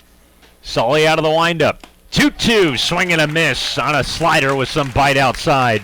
Rudick unable to connect, and Sullivan strikes out his 2nd in this frame for out number 2. Huge strikeout right there. Now the infield can breathe against Lipscomb, the 8-hitter, but that was the tough out there. I know you like Rudick, Sam, and he's got that clutch gene just like Casey Schmidt, both the San Diego State Aztecs, and a big out right there to try and keep this game at 3-0. Here's another guy that's been clutch for Wareham in his short stint, Trey Lipscomb, third baseman out of Tennessee. Bases loaded with 2 outs, and Sullivan deals in a curveball for strike 1. Lipscomb's 0 for 1, flew out to center field his last time up. 4 of 11 with a home run and 5 runs batted in just 4 games for Wareham. A 1 curveball down in the dirt, 1 ball and 1 strike.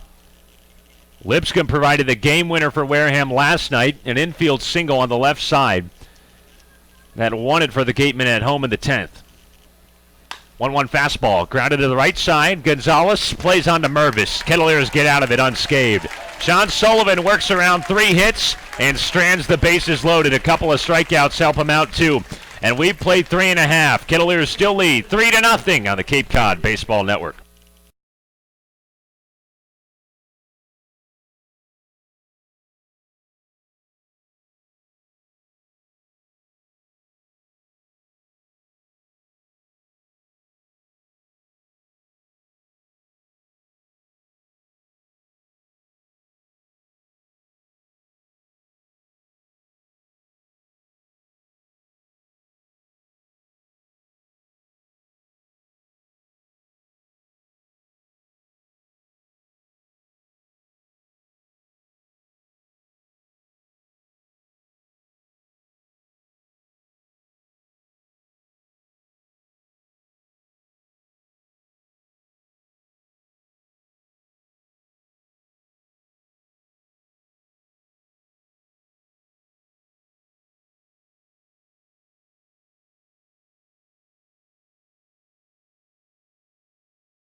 Kettleers have the lead 3-0. Bottom of the fourth inning. New pitcher on for Wareham. Lucas Feinbergs comes into the game. It's just his third appearance on the summer. His last one came against the Kettleers. It was a week and a day ago, last Friday. Pitched 4 innings against the Kettleers. Gave up 5 runs on 7 hits. Didn't walk anybody and struck out 2. He was a losing pitcher in a 6-1 Kettleer victory. Cotuit trending that way in Game 2 of this first-round playoff series, up 3-0. Feinbergs gets the bottom part of the order. 6, 7, and 8 due up. Parker Chavers, Adam Oviedo, and Dante Williams. That's it for Levi Prater. The left-hander from Oklahoma works 3 innings and allows 3 runs on 4 hits. He walked 1 and struck out 1, and Casey Schmidt's big 2-run bomb, the additional total for the Kettleers back in the third, that really did the damage. He was all over that one, Sam. A no-doubter. He took a few seconds in the batter's box to enjoy it, and it went way into the trees, over 100 miles per hour off the bat, over 380 feet. And Casey Schmidt's a guy that the Kettleers really need to get hot going down this stretch with some of the injuries they've had to their lineup. Feinbergs enters the game in the bottom of the fourth for Wareham on the hill. A right-hander from Pinckney, Michigan, 6 foot, 200 pounds. Only appeared in 11 games for the Mizzou bullpen this past spring. 6, 7, and 8 in the Kettleer lineup. Chavers, Oviedo, and Williams. Cotuit 3 and Wareham nothing. Feinbergs winds up and begins the bottom of the fourth with a fastball in the dirt. 1 ball and no strikes on Chavers. Chavers popped out to second base with a 3-1 count back in the second inning. Feinbergs takes a deep breath with the shoulders, winds at the belt, and delivers another fastball, this time low and in the dirt. 2 balls and no strikes. Kettleers offense up and running at home. Cotuit has to win today to stay alive in the postseason. 2-0. Fastball jacked into deep right field. Parker Chavers stares and kisses it goodbye. Back-to-back innings for the Kettleers with a home run. This time it's Chavers with a solo shot to right field. And Cotuit extends their lead 4-0 over Wareham in the fourth. I think that ball hit the top of the trees. He got all of it. Parker Chavers never gets cheated on his home runs. That was down and in the wheelhouse of a left-handed hitter, specifically Parker Chavers too. And he launched that. That hit the top of the tallest tree out there in right field. I cannot believe how far that one just kept going. Somebody is back there in the forest trying to search for it. We may never see them again. Parker Chavers scorches his 6th of the summer. 4-0 Kettleers, bottom of the fourth inning, nobody on and nobody out. And Adam Oviedo climbs back in, already 1 for 1 with a double. Feinberg's off to a pretty poor start out of the bullpen. He's trying to get back into the strike zone. 1-0 breaking ball, swing and a miss, 1-1. The right-hander from Mizzou has an interesting windup. We saw it the last time he came to Lowell Park on Friday. Dangles the right arm and holds his glove on his left shoulder. Looks in with the rec specs and gets the sign from Del Castillo. Here's the 1-1. Breaking ball. Check swing by Oviedo. He did go around. 1 ball and 2 strikes now. Kettleer power offense wakes up here at Lowell Park in an elimination game. Opening round of the playoffs, and Cotuit's already got 2 home runs here in this one. 1-2. Curveball in the dirt. 2-2 now on Oviedo. The Kettleers finished second in the regular season with 37 home runs as a club. Only Brewster had more. The Whitecaps made a late push to overtake the Kettleers for number 1 in that category with 38. But, hey, they're home and already watching the playoffs on TV, so the Kettleers now have 39. Oviedo a line drive into center field, and that drops for a single. This guy is locked in. 3 consecutive multi-hit ball games at the bottom of the order for the Kettleers. He's been really providing a pop, and I think we might continue to see him rise in the batting order. He was 9 yesterday in the order. Now he's 7 today, and he continues to hit his way up. Adam Oviedo now 4 for 7 in this opening round series against Wareham. Chavers a solo home run to make it 4-0 Cotuit. Oviedo follows that up with a single into center field. Man on first with nobody out, and Jerry Weinstein comes out of the first base dugout to talk with his infield and the right-hander Lucas Weinbergs. No activity in the Wareham bullpen. Kettleers have already chased Levi Prater out of this game. Big crowd at Lowell Park, and they're happy so far. The hometown Kettleers lead at 4-0. We'll get the attendance number after this game, but it's likely to be the biggest crowd at LP so far this season. Cotuit's up 4-0, man on first with nobody out. Teeter holds on Oviedo. Dante Williams at the plate from the left side. 0 for 1 with a fly out to center. Weinbergs works out of the stretch and rears in a fastball. Poked over to short off of Stevens' glove and into left field for a hit. Oviedo able to get up to second base safely. Dante Williams pounced on the first pitch and drove it over to shortstop. Stevens with a reactionary play to put his glove up, and he wasn't able to secure it. It knocked off the end of his mitt and went into left center field, and you can rule that as a hit. No error on the shortstop, and the Kettleers have strung together 3 consecutive hits to open up this 4th inning. And remember, the Gatemen are without their starting shortstop, Benjamin Sems, who was hurt in last night's game. And it's been a revolving door up the middle now since then. And since Sems has not played shortstop every ball game this year, they've tried somebody out up the middle. Last night it was Matt McClain. We've seen a few different guys tried out at shortstop.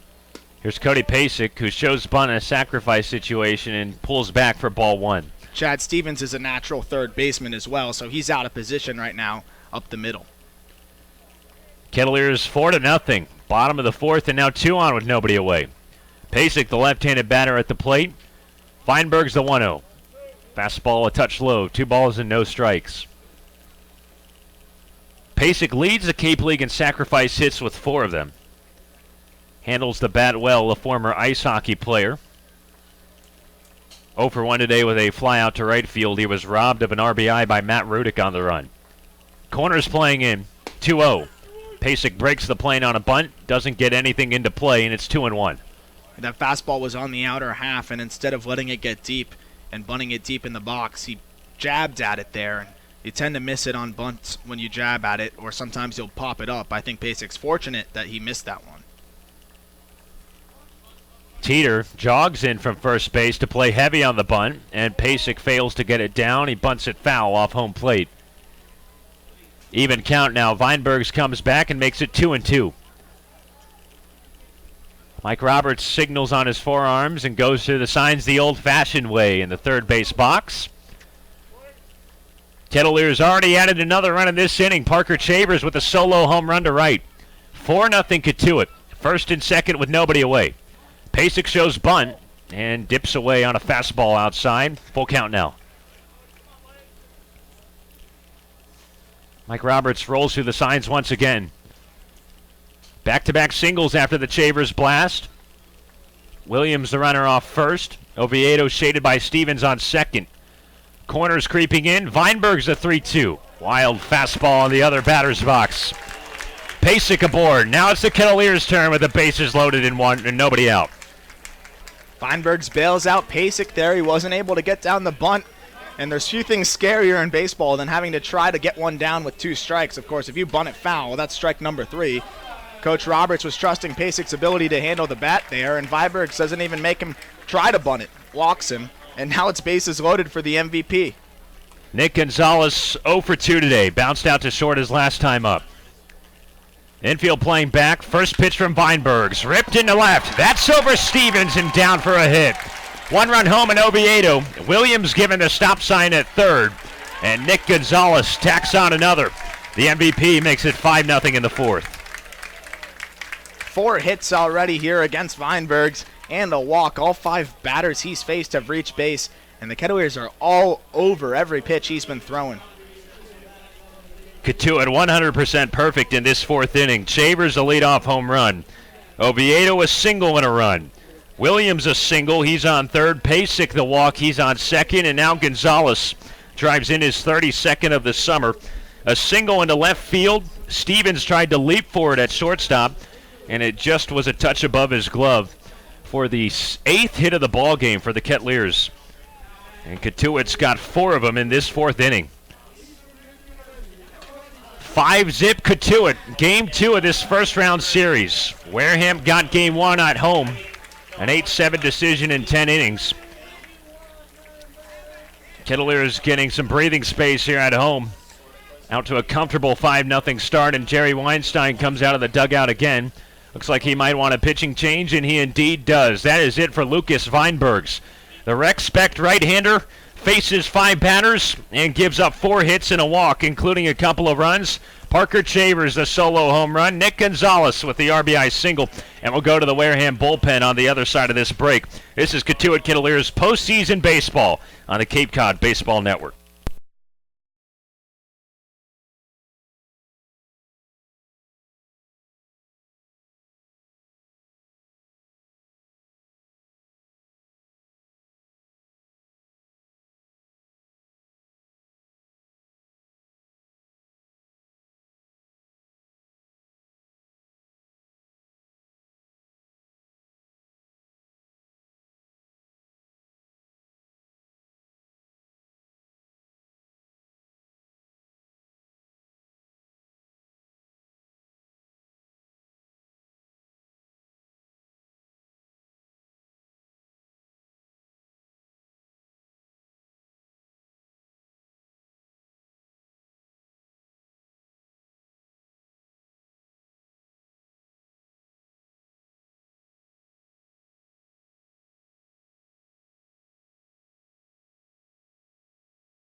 Here again for the Kettleers. Already a couple of runs home here in this 4th inning. Parker Chavers knocks out his 6th home run of the season, and then an RBI single by Nick Gonzalez.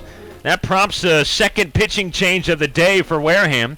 A lefty comes into this ball game. Tevin Murray from Rutgers, 6'6", 215. A late season addition from Ringtown, PA. Up against Matt Mervis, who cuts through a first pitch slider for strike 1. Murray, 2 games pitched so far this year. Has not allowed a run in 5 innings.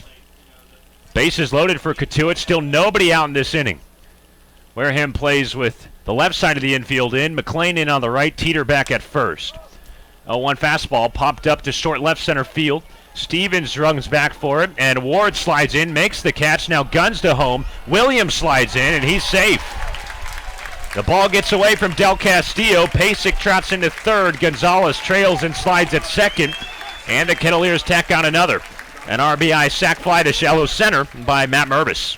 Smart base running there by Williams. He saw it was trouble in that Bermuda Triangle in shallow center field, and once he saw Ward leave his feet and go into a slide, he broke towards home. And a perfect decision there because Ward had to stand back up, slow down all his momentum, and throw a strike, and it was just too much to do. And a great job by Williams to dive in head first ahead of that throw. Matt Mervis generates his 2nd RBI of this series. Now runners at 2nd and 3rd for the Kettleers with 1 out. 6-0 after the Mervis fly ball plates Williams. And Arajanu back at the plate. Murray's first pitch, fastball up and out. 1 ball and no strikes. Wareham positions the entire infield closer. Lipscomb plays in the closest at 3rd. Same thing with McLean at 2nd. Stevens a couple steps back, midway at short. Same thing for Teeter at 1st. 1-0 breaking ball. Shuffled into the dirt. Good block by Del Castillo. 2 balls and no strikes. Anu has reached twice today. An RBI double to start the scoring for the Kettleers in the first. And then a costly 2-out walk for Wareham in the third. He scored on the 2-run bomb by Schmidt in the third inning. 2-0. Fastball, high chopper over McLean's head at second. And it bounces into right field to score a couple of runs. Arajanu makes it 8-0 Cotuit with only 1 out here in the bottom of the fourth. And that's where having the infield drawn in is an advantage. That's a routine ground ball, but Anu chopped it so hard with McLean in from second base. Just gets right over his head. And the Kettleers are able to sneak a couple in because of how softly that was hit. An easy score from second base for Nick Gonzalez. Matt McLean was playing in at second. He tried to tap into as much vertical as he could. He's only 5'8", and he wasn't able to make any play on the jump. Anu with a 2-run infield hit effectively and makes it an 8-0 ball game. Man on first with 1 out, and now Casey Schmidt 1 for 2 with the big 2-run home run to left. First pitch breaking ball from Murray outside, 1 ball and no strikes. Another big inning for this Kettleer offense. 6 runs in the fourth on 6 hits to rally last night. 5 runs here in this fourth inning this afternoon. 1-0. Hard slider in the dirt on Schmidt. 2 balls and no strikes.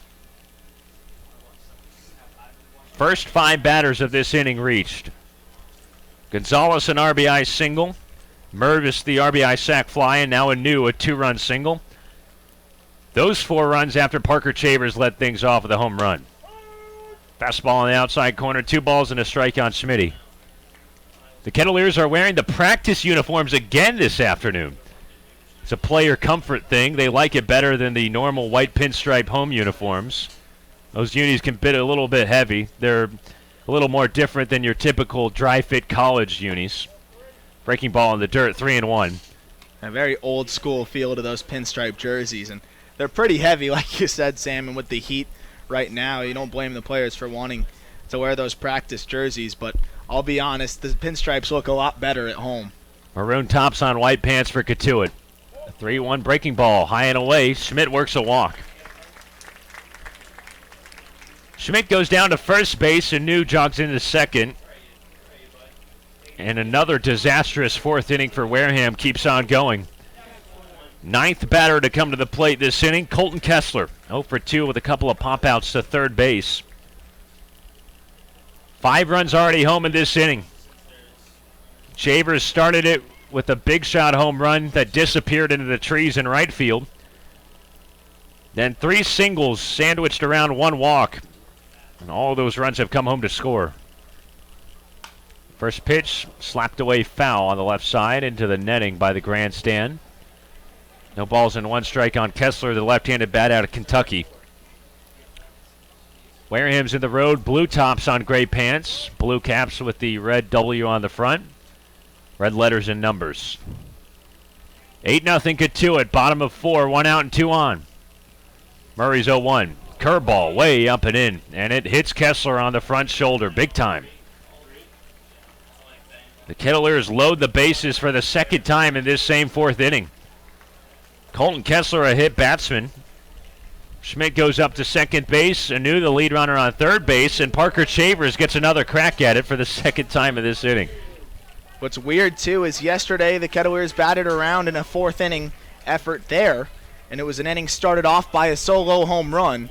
And then they batted around. And it was Loper Fido who started that off. Came up again and picked up a single. And now history repeats itself with Parker Chavers.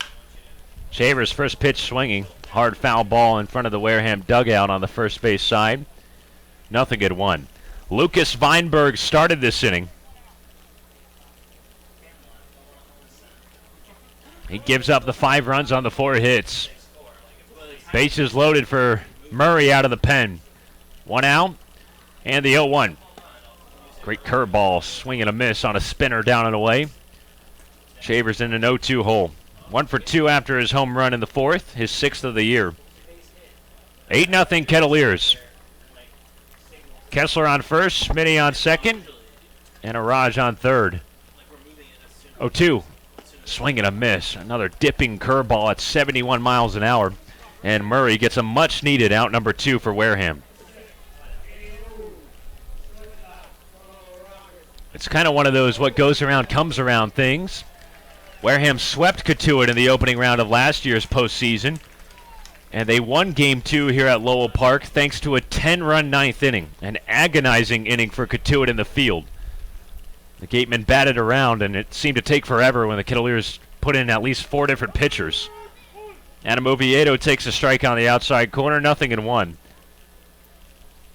That game ended in a 15-6 final, and Wareham drowned out the 2018 summer for Cotuit in the first round.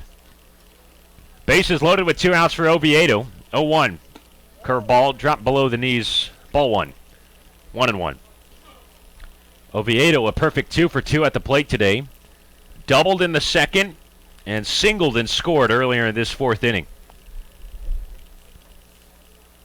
Kettleers burning in Wareham so far. 8-0. 9 hits for Cotuit.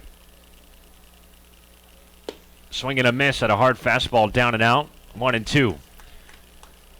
5 hits and 5 runs coming in this inning.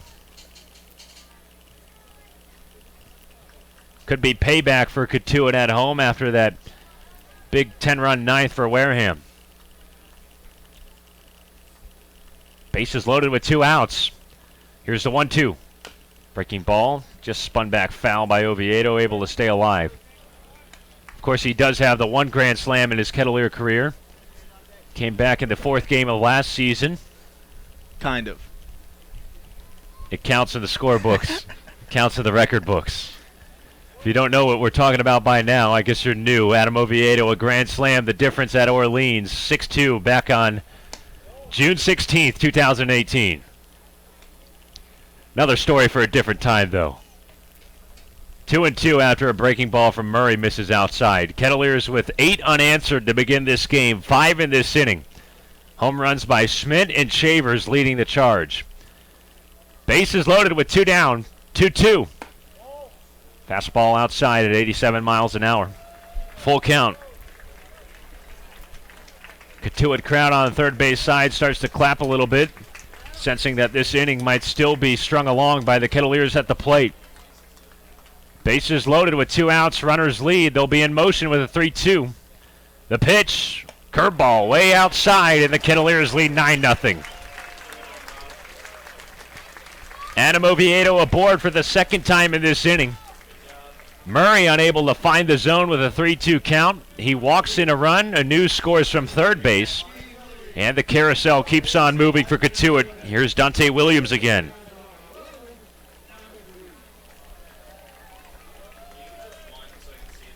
Six runs home in this inning on 5 hits for the Kettleers. It was 6 runs on 6 hits in last night's 4th inning. Dante Williams looks at a bender inside for ball 1. Dante 1 for 2, flew out to center field in the second, singled and scored in this inning.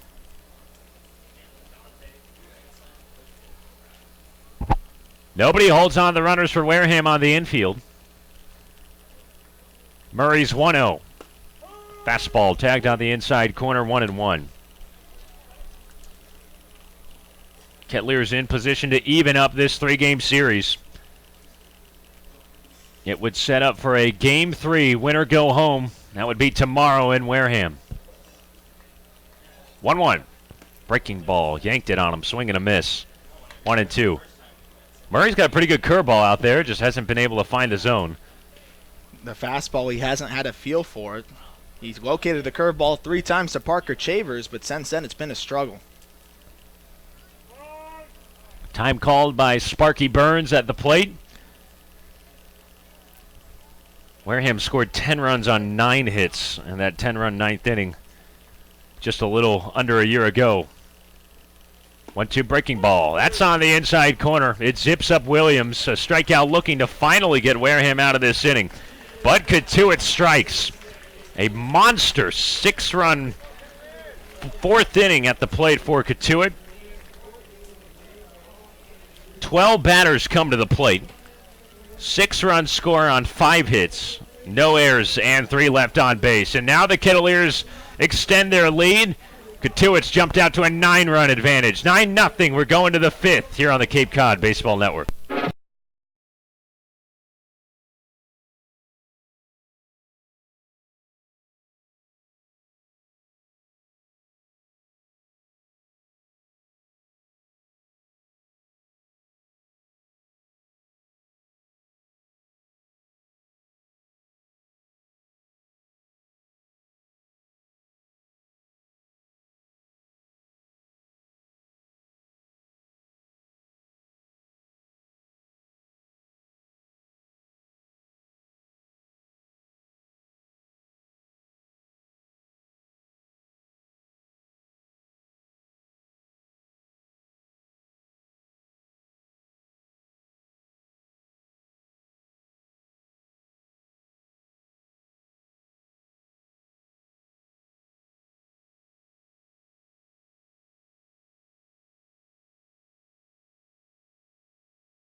Kettleers in control thanks to a 6-run 4th inning. It's 9-0 Cotuit here in this game 2 of a 3-game set between the Gatemen and the Kettleers. It's win or go home for Cotuit, and they're off to a good start here. Top of the 5th inning, 9-0. Sean Sullivan back out on the mound. He has been sharp through 4. First pitch fastball was fouled away here. It's Chad Stevens, the 9-hitter. Then back to the top with Braden Ward and Pete Durkay. Sean Sullivan has worked 20 consecutive shutout innings for the Kettleers. The 1-1 pitch. Breaking ball fouled away. 0-2, excuse me. Sullivan was awarded the MVP pitcher earlier in the season, just a couple games ago. The first freshman for Coach Roberts to ever win that title. Curveball fouled away. Count remains 0-2 to Chad Stevens, who singled back in the 3rd inning. He's 1 for 1, getting his second look at Sullivan. Sullivan has given up 6 hits and struck out 6. Ground ball over to third base. Schmidt picks it on a long hop. Fires it across the diamond for out number 1. Stevens retired here for the first out in the 5th. Back to the top of the order now. It's Braden Ward, who's 0 for 2. Sullivan had a long break between innings there. 28 minutes the Kettleers were at the plate there in the bottom of the 4th. And he picks up right where he left off, retiring Stevens. Braden Ward, the left-handed hitter from Washington. You can tell by his purple batting gloves. Awaits the first pitch. Fastball misses up and out, 1-0. Sullivan now at 73 pitches. You can assume this will be towards the end of the line for him. The rule of thumb's usually around 80 pitches. Coach Roberts will yank his starters as a fastball just misses below the knees. Cody Pasek turns around and asks home plate umpire Sparky Burns where that one missed. Didn't look like it missed by much, but it's 2-0. That fastball misses away. Now 3-0 to Braden Ward, a guy you want to keep off the bases. One of the fastest runners in the entire Cape League. Led the league with 27 stolen bases. The 3-0. Ticking all the way is Ward, and it's a strike, 3-1. Casey Schmidt wary of a bunt at third base. He plays just about a half a foot off the grass there, as does Mervis at first. A ground ball over to Mervis, past him for a base hit into right field. Mervis tried to backhand it, and it snuck under his glove. So 1 out, 1 aboard here, and now it's Pete Durkay's turn. Durkay, the left fielder from the University of Tennessee, he's 0 for 2. Sean Sullivan was able to get him to ground into an inning-ending double play back in the 3rd. Trying to make it 2 in a row here with 1 out. Middle of the infield looking for 2. He'll play in double play depth. Casey Schmidt doesn't move over at 3rd. First pitch. Curveball, strike on the outer half, 0-1. Sullivan works quickly out there on the mound. He gets the ball back from his catcher in Pasek with his foot basically back on the rubber. He's ready to fire in another strike.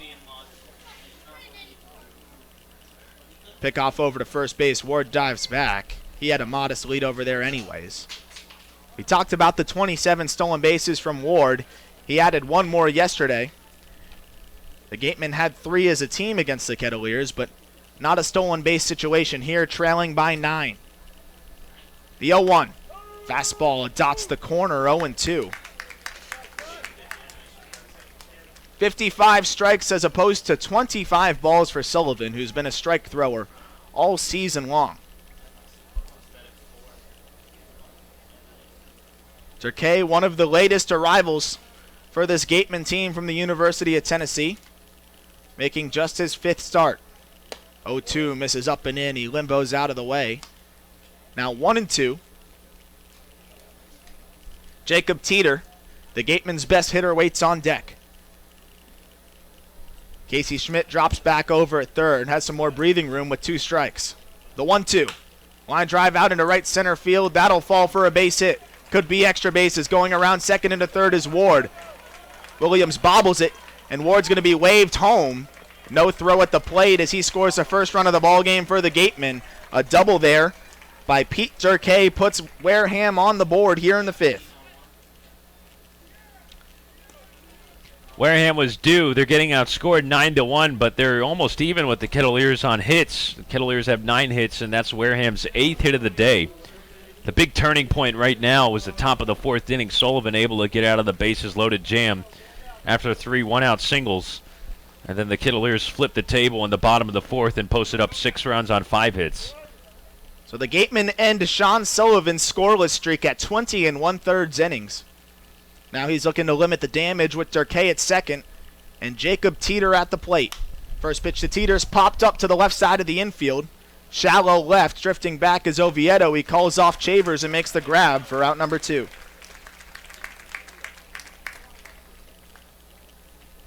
Now Sullivan gets Teeter to pop up on the first pitch. He's now 2 for 3 on the game. And now it's Adrian Del Castillo, the catcher from the University of Miami. Del Castillo, a native of Miami, attended Gulliver Prep. Just shifted over about 15 minutes down the road to Coral Gables to play for the Hurricanes. Runner on second base, 2 outs. The first pitch to Del Castillo. A ground ball over to Schmidt at third. He picks it across the diamond for out number 3. The Gatemen get on the board, but Sullivan limits the damage. 1 run on 2 hits, no errors, and 1 left on. Will go into the bottom of the 5th. It's 9-1 Cotuit.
Playoff baseball at Lowell Park. It's 9-1 in favor of the home team, Kettleers.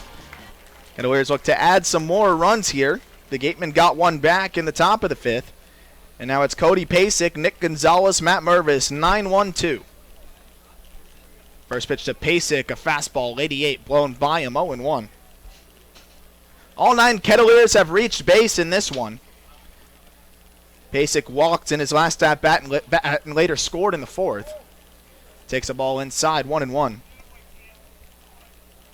The Kettleers sent 11 to the plate in that fourth inning. Scored 8 runs. 2-1 now, and make that 6 runs rather. They have 9 on the ball game. Pasek, the all-star catcher, bats from the left side. The 2-1 pitch, swing and a miss. On a changeup there, now 2-2. Pasek has struggled against left-handed pitching this season, just 182. Even count here, 2-2 on Tevin Murray. Misses away. Makes things full here, 3-2. Nick Gonzalez waits on deck. He singled back in the fourth. The payoff. That's crushed out into right field. Going back is Rudick towards the wall. At the wall, and it's out here. Cody Pasek goes yard. His first extra base hit of the regular season, actually the postseason included, is a shot over the wall in right field. And the Cotuit fans are on their feet for the hometown hero, Cody Pasek. Wow, what a moment. Cody Pasek gets to start in a playoff game for the team that he grew up rooting for. And he already has the 1 home run moment in the All-Star game, but how sweeter here in the postseason. Pointing and waving at his family, rounding into third base. They always sit with the lawn chairs on the third base side, and they had a front row seat for that one. He finally got one up in the air and out of here in Lowell Park. Now the first pitch to Nick Gonzalez, misses up and out. Cody Pasek, what a story he has been this year. He grew up going to Kettleer camps as a kid. He was the bullpen catcher the last couple years. 1-0 to Nick Gonzalez is fouled away. Had an opportunity as a temporary player early in the season, earned his spot on the team. And not only earned his spot, became an all-star for the Kettleers, represented them, and hit a home run in that all-star game. It's been a fantasy story for Cody Pasek, who just continues to rewrite his own script. 1-2 here to Nick Gonzalez. And as you said, Sam, Pasek's entire family here at the game. And the entire crowd knows what it means to the Pasek family. His grandfather was on the board a long time. Family has been involved for a long time. The 1-2 to Gonzalez, a breaking ball, just misses up and out.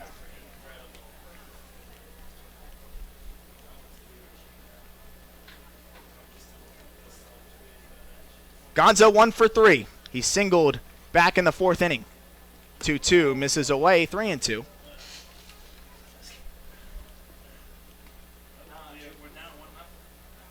We've said it time and time again in this broadcast. The much-deserving MVP was finally, officially, awarded the title before this ball game. 3-2, fouled away. We'll do 3-2 again. Name a category, and he probably led the Cape League in it. Hits, extra base hits, on base percentage, slugging percentage, runs, to name a few. The reigning batting champ this spring in the NCAA as well. Poised for a superb junior season this upcoming year as he takes ball 4 outside. Gonzalez aboard for the second time in this ball game, and now it's Matt Mervis' turn.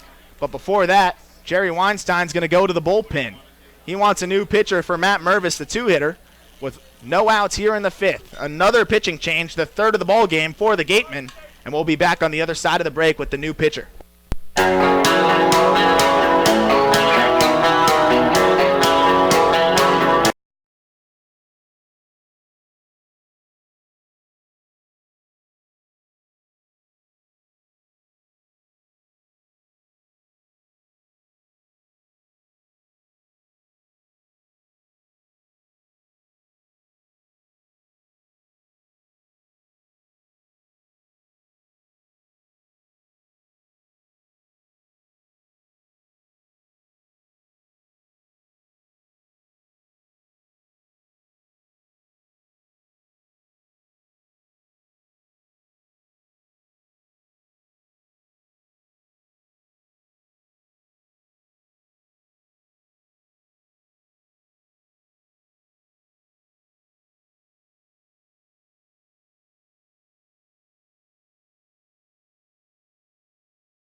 fourth pitcher of the ball game for the Gatemen. This time it's Cole Stetzer, right-handed pitcher from St. Joe's.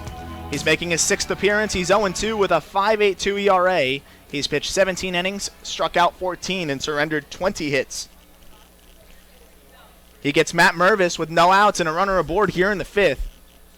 Kettleers continuing to add to this lead.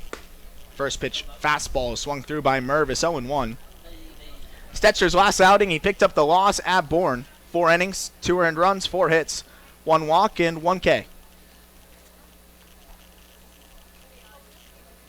The 0-1. Breaking ball. Strike 2 there. Mervis took it all the way. Gonzalez at first.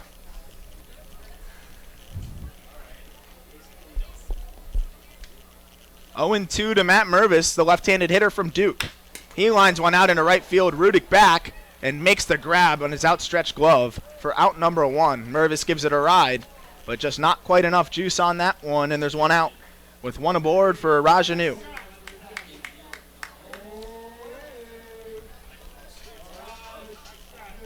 So the final line for Tevin Murray out on the mound. 1 inning, 2 earned runs, 3 walks, 2 strikeouts. And the final line for Weinbergs, no innings pitched, 4 hits, 5 runs all earned, walked 1.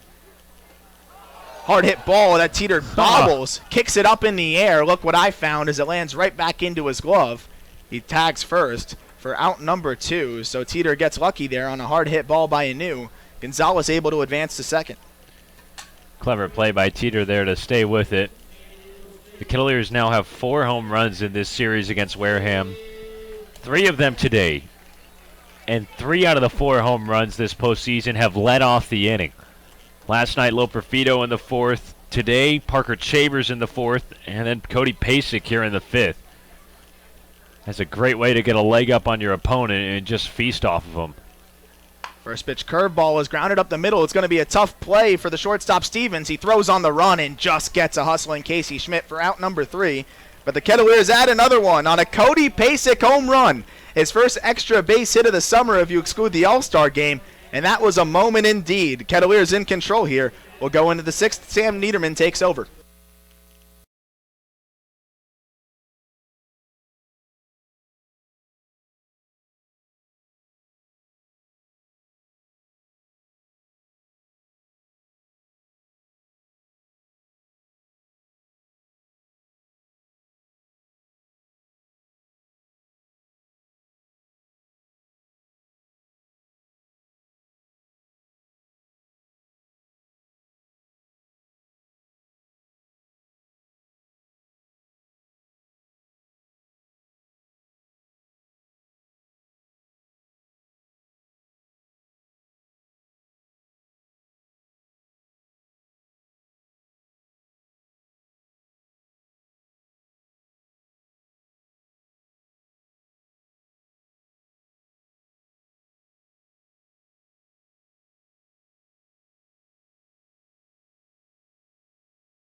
Season in the Cape Cod Baseball League on the Cape Cod Baseball Network, presented to you by Curry College. Visit online at curry.edu.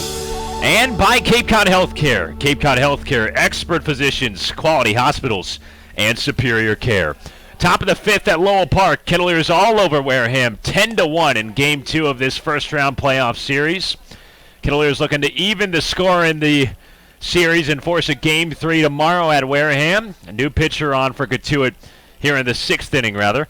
It's Matt Moore who comes into the game. 6'3", 220 pounds, a redshirt junior from Avon, Indiana. Lefty out of Purdue, just making his ninth appearance on the entire summer. He had a long hiatus for the Kettleers in which he did not pitch for over 2 weeks until coming into the game last Monday at Wareham, in which he pitched 2 scoreless innings, striking out a couple.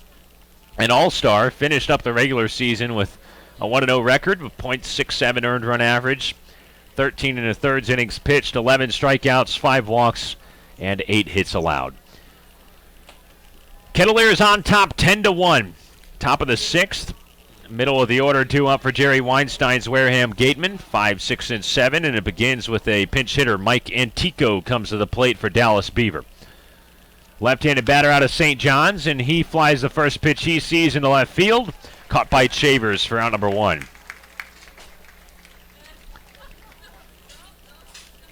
Moore gets the first out here in the sixth inning. Antico a fly out to left. Dallas Beaver now on the bench. Antico the new DH. Beaver wraps up his day 0 for 2 with a couple of strikeouts. One down and the base is empty. Kettleers by 9. Here's Matt McLean, 1 for 2 from the right side. Moore kicks and fires a curveball. Buzzing onto the inside corner, but ball 1. Ball and no strikes to McLean, who singled his last time up in the fourth. Wareham left the bases loaded in that inning. 1-0, swing and a miss at an 89-mile-an-hour fastball. 1-1. Wareham has racked up 8 hits today. The Kettleers 10. And Cotuit's got a big-time lead on the scoreboard, 10-1. 1-1, grounded foul into the third base dugout. Moore gets ahead, 1-2. Williams shaded a little bit towards left center. Infield plays back. Some of the shadows starting to cast across the left side of the diamond. We started an hour earlier than normal at Lowell Park with a 4 p.m. first pitch. Make sure that we don't burn any daylight without any lights in the playoffs.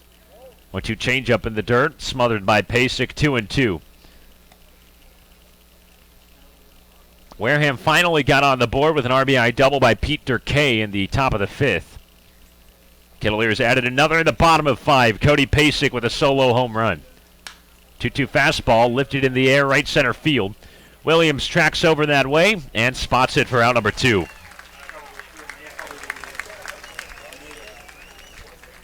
Two up and 2 down for Matt Moore out of the pen.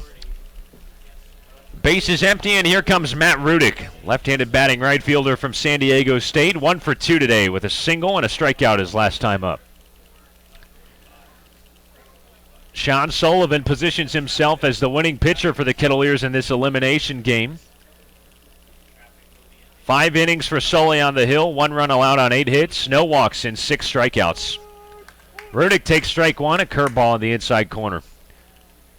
Schmidt plays in at third in the shadows, everybody else back. Williams still over towards left center field in the outfield. A 1 curveball, spun in for a strike, no balls and 2 strikes on Rudick. 10-1 Kettleers in Game 2 of this opening round playoff series. Wareham leads it 1-0 overall. A 2 fastball dives into the dirt. 1 ball and 2 strikes on Rudick. Kettleers in the maroon practice unis on white pants with maroon caps and pinstripes. 1-2. Fastball in the dirt. Check swing by Rudick. He did not go around according to Ronaldo Cuckrum, the third base ump. 4-man crew for the playoffs, all of them in the sky blue tops this afternoon, including Mark Delaney, this year's Curly Clement Award winner. He's out in center field as a second base ump, named the top umpire in the league before the game. 2-2 fastball in the dirt, full count now on Rudick. Kettleers have played to the tune of nearly 500 at Lowell Park in the regular season. 10 wins, 9 losses, and 3 ties. More out of the stretch. 3-2, curveball, dropped down to the outside corner for a strike. Matt Moore freezes up Matt Rudick, and that's a strikeout to cap off a perfect 6 for the lefty out of the bullpen. On to the bottom of 6, Kettleers 10 and Wareham 1. We'll be right back in just a moment on the Cape Cod Baseball Network.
Here we go, bottom of the 6th inning at Lowell Park. Kettleers all over Wareham. It's a 10-1 ball game. Cotuit's got the lead.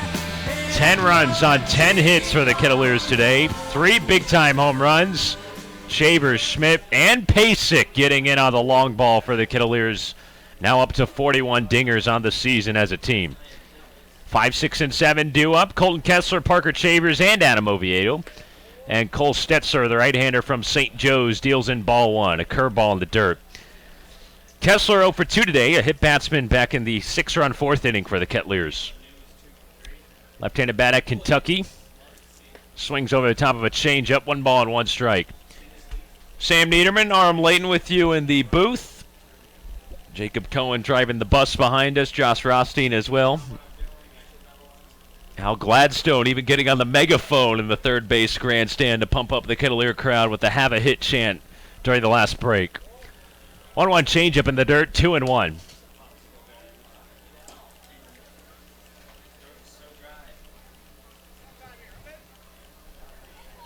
Kettleers out in front, 10-1. Stetzer winds overhead and lets it fly.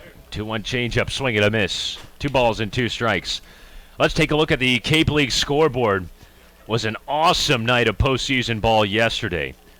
Harwich no-hit Chatham for a 1-0 win on the road to take a foothold in a best-of-3 series over the A's. Kessler a poke down the line and left. That's foul, 2-2. And Harwich now leads 2-0 with a chance to clinch it in Game 2. Up 2-0 in the bottom of the 2nd at home. Orleans and YD tied up at 6 in the bottom of the 5th at Red Wilson Field. YD won Game 1 yesterday. Orleans trying to stave off elimination today on the road. And Falmouth and Bourne just underway in the 1st at Doran Park. 2-2 curveball in there for a strike. Kessler down, backwards K to start off the bottom of the 6th. Falmouth leads Bourne 1-0, the top seed in the West. Chatham, the top seed in the East, in a 1-0 series deficit. Already down 2-0 on the road in game number 2. Here's Parker Shavers. Takes a fastball up and out. 1 ball and no strikes. Shavers 1 for 3. Had a big home run in the 4th inning. Also struck out in that same inning. Came to the plate twice. 1-0 fastball right down Broadway. 91 miles an hour. Strike 1. Even count now on the Montgomery, Alabama native from Coastal Carolina. 1-1. Change up, just tap foul at home plate. 1-2. Might be these practice uniforms for the Kettleers. Think they're going to wear them tomorrow on the road? Don't change a good thing. They look comfortable in them today, but you never know. Tomorrow's a night game, so if it really is the heat factor, we might see the jerseys back. But Coach Roberts might be a little bit superstitious and stick with the practice jerseys. Last night, the Kettleers scored 7 runs on 10 hits. Chavers a foul ball to the backstop. He's alive with a 1-2 count. This afternoon, it's 10 runs on 10 hits, so 17 runs for the Kettleers in this series on 20 hits so far. And we're only in the bottom of the 6th inning with 1 out and nobody aboard in Game 2. A 2 fastball, wild at 93 miles an hour, 2-2 on Chavers. Cotuit's offense produced the 3rd most runs in the year. Wareham had the most with 216 in 44 games. Swing and a miss on a 2-2 changeup. Cole Stetzer with back-to-back strikeouts for Wareham on the bullpen. A couple of Ks to start out the 6th inning.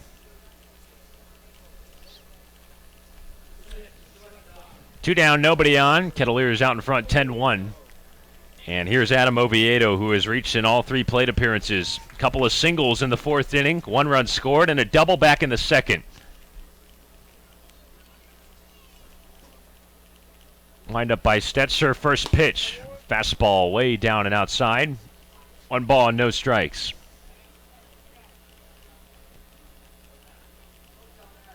Stetzer holds the ball behind his right back hip.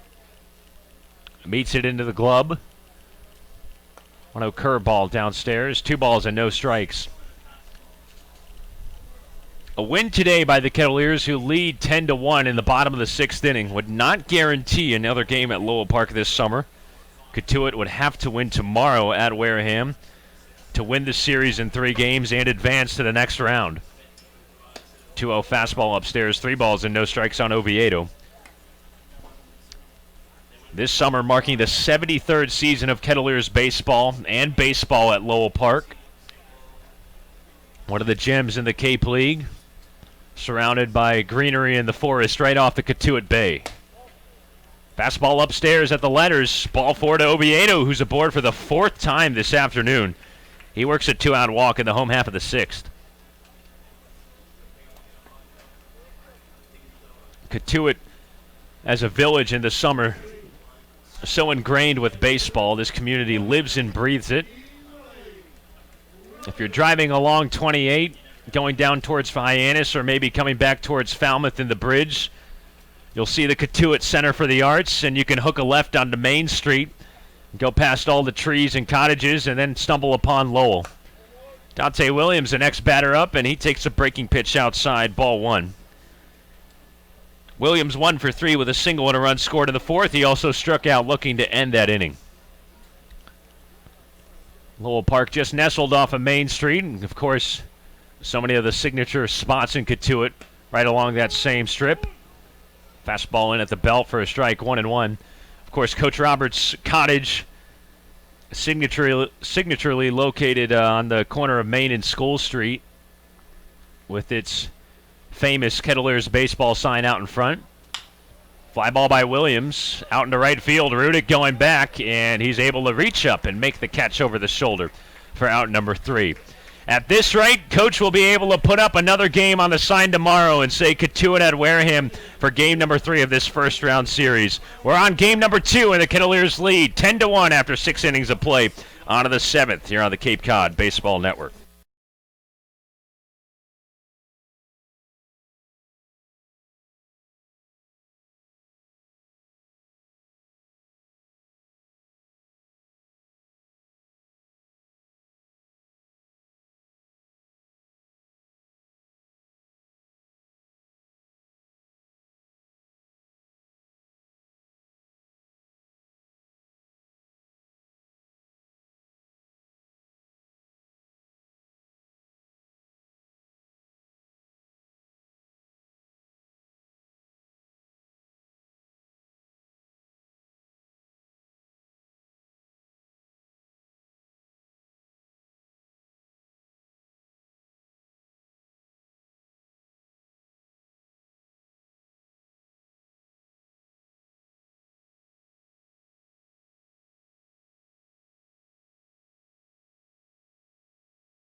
afternoon. The Kettleers certainly doing that, up 10-1 on the Wareham Gatemen. We are in the top of the 7th. 8-9-1 due up for Wareham. Lipscomb, Stevens, and then back to the top with Ward against the left-hander, Matt Moore, who deals in a fastball on the inside corner for strike one. Kettleers raced out to a 3-0 advantage. An RBI double by Arajanu helped the Kettleers in front in the first. Then a 2-run home run by Casey Schmidt made it 3-0 in the third. 0-2 on Lipscomb. Then Cotuit opened up the floodgates. 6 runs in the fourth inning, sparked by a leadoff home run from Parker Chavers. Moore's 0-2. Fastball swatted on the ground, just past first base, foul. It was right on the chalk, and Lipscomb not happy with the call at first base by Mike Rabideau. He thought he saw that one tuck on the left side of the line. Would have been potentially extra bases for the right-handed batter out of Tennessee. That looked fair to me, to be totally honest. I was shocked that he called it foul, and the umpires are going to convene here. But what do you call there? If it's overturned as a fair ball, you just give him first base. That could have been extra bases there. But it seems like he made the call on where it passed over the bag, but it did hook towards the fair side of the line there. But it is where it crosses the bag, so there's a chance it was foul and came back a little bit. It had some funky spin. Sparky Burns, the home plate umpire, ran out to first base to meet his partner Mike Rabideau and go over the call. Now the rest of the four-man umpiring crew comes in. Mark Delaney along with Ronaldo Cuckrum. All four of the Sky Blue Tops meeting right by first base. The question, is it a fair or foul ball for Trey Lipscomb at the plate? Lipscomb's 0 for 2 after having the walk-off infield hit last night in the 10-inning Game 1. He threw the hands in a rather reactionary swing and knocked a ground ball past Mervis at first base. That bounced right on the chalk behind the bag, and it was ruled as a foul ball by Mike Rabideau. The umpires release their meeting, and Rabideau points into fair territory, and they overturn the call. Lipscomb trots down to first base. He's just awarded first on a ball that could have potentially been extra bases when it was played live. And now Mike Roberts comes out of the third base dugout up into the face of Sparky Burns. Not a happy camper with that call.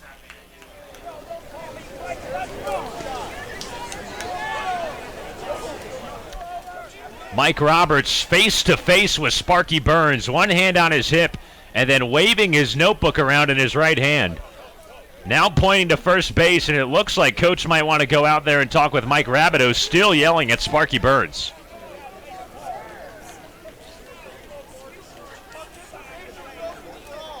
Mike Roberts arguing an overturned foul ball changed to a fair ball for Trey Lipscomb, and it results in a single to lead off the 7th inning. I've never seen that happen. I've never seen a foul ball overturned as fair.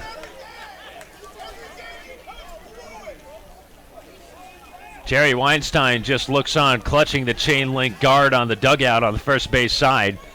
Mike Roberts folds his arms across his chest and keeps on having a conversation with Sparky Burns, the home plate umpire. The Kettleers lead 10-1 in the top of the 7th. Trey Lipscomb aboard at first with a fair ball single that was initially ruled foul, and that's what Coach is upset about. Matt Moore begins to toss a little bit with Cody Pasek in between the mound. Some of the fans getting a little restless just looking on here at Lowell Park.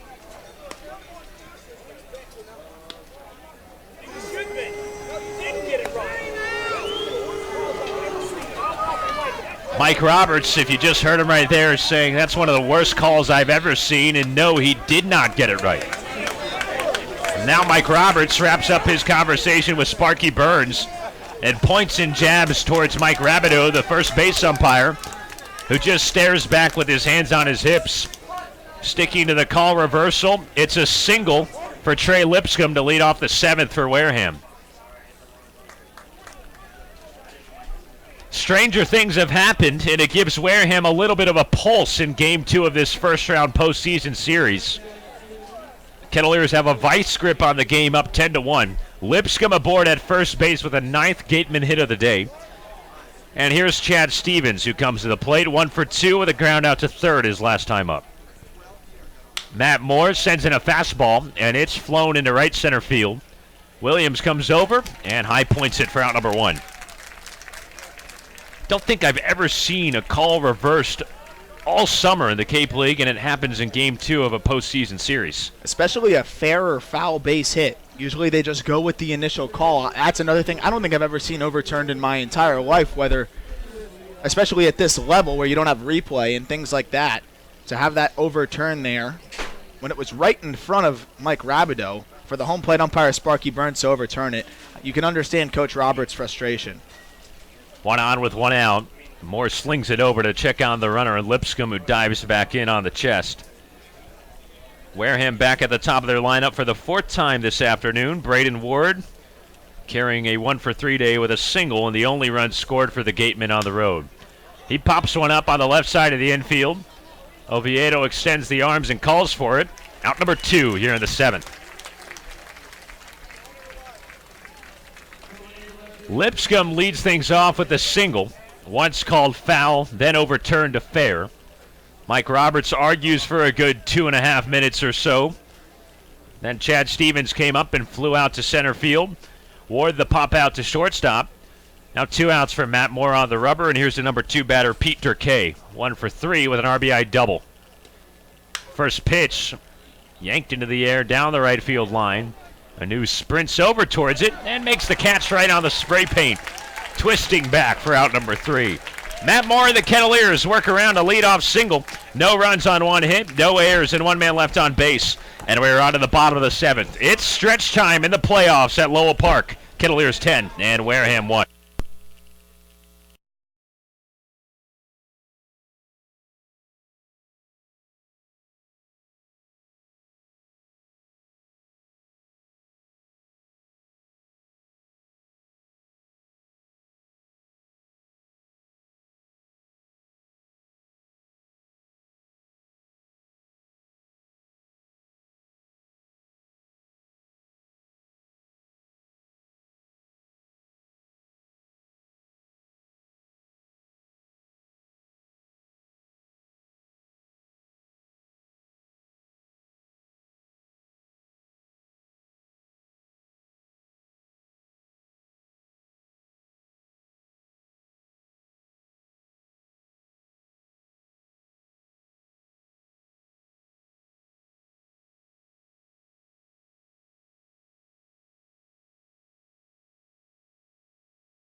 Back at the plate in the bottom of the 7th inning, up 10-1 on Wareham. New pitcher on for the Gatemen, 5th one of the day. Christopher Maloney comes into the ball game. Right-hander from Jacksonville University. No record with a 4.90 earned run average in the regular season. He made 3 appearances, just pitched 3 2/3 innings.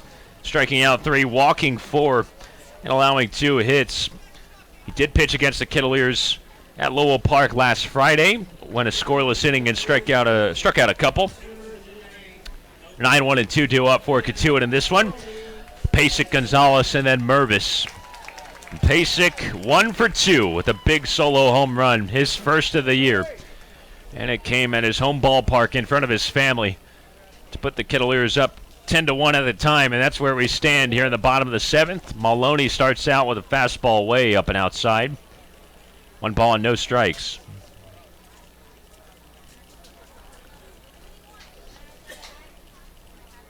Maloney closed off heavy out of the stretch. Hard fastball pumped in at 91 miles an hour.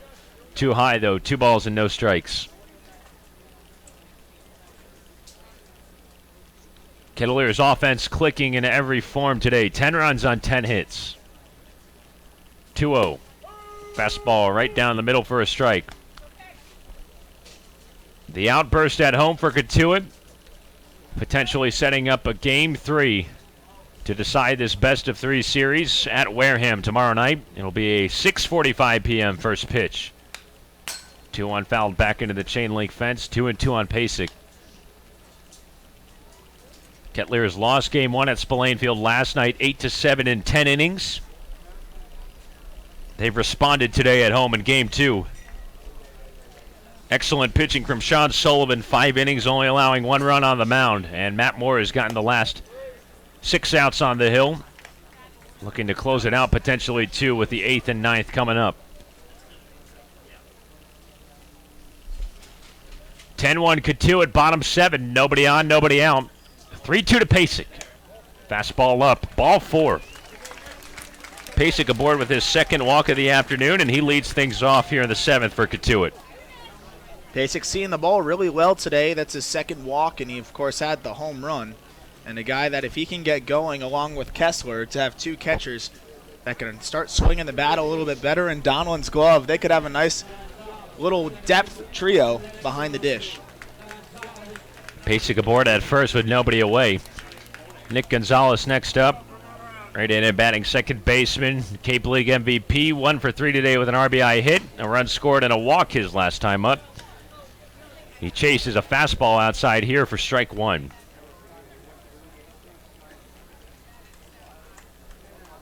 Shadows creeping across the left side of Lowell Park. Maloney in the shadows on the mound. Bends at the waist, 0-1. Hard fastball zipped down the line, foul out of play. No balls and 2 strikes on Nick. The winner of this series moves on to the West Championship Series to face either Falmouth or Bourne. Falmouth won Game 1 of that series last night by a score of 3-2. Game 2 going on right now at Doran Park. No score in the top of the 2nd. Breaking ball tagged back foul. Still 0-2 on Gonzalez. Orleans and White East still knotted up. Nobody getting a lead in that one. It's 7-7 now in the bottom of the 6th. White E advances with a win. Orleans stays alive and forces a Game 3. Meanwhile, Harwich blanking Chatham still up 4-0 in the bottom of the 3rd at home. 0-2. Fastball taken in the air, down the line, right field, and it hooks out of play, foul. Some of the Cotuit fans and dugout members yelling for a fair ball call on that last fly by Nick Gonzalez. Instead, Mike Rabideau, who was in the middle of the argument with Coach Roberts in the last half inning, calls it foul. He had to look at it as the first base umpire, and it just hooked past the pole and right. Nick Gonzalez, a smile on his face at the plate. I thought it was pretty close, too. I don't know about that one. It's been a tough day for Mike Rabideau over there at first base. It looked like it was tailing away towards the foul line, but it looked like it was a fair ball. You don't see Gonzalez disagree very often, and Mervis in the on-deck circle held that hand up indicating fair for a good 30 seconds. 0-2, sliced away foul down the line, out of play on the right side again.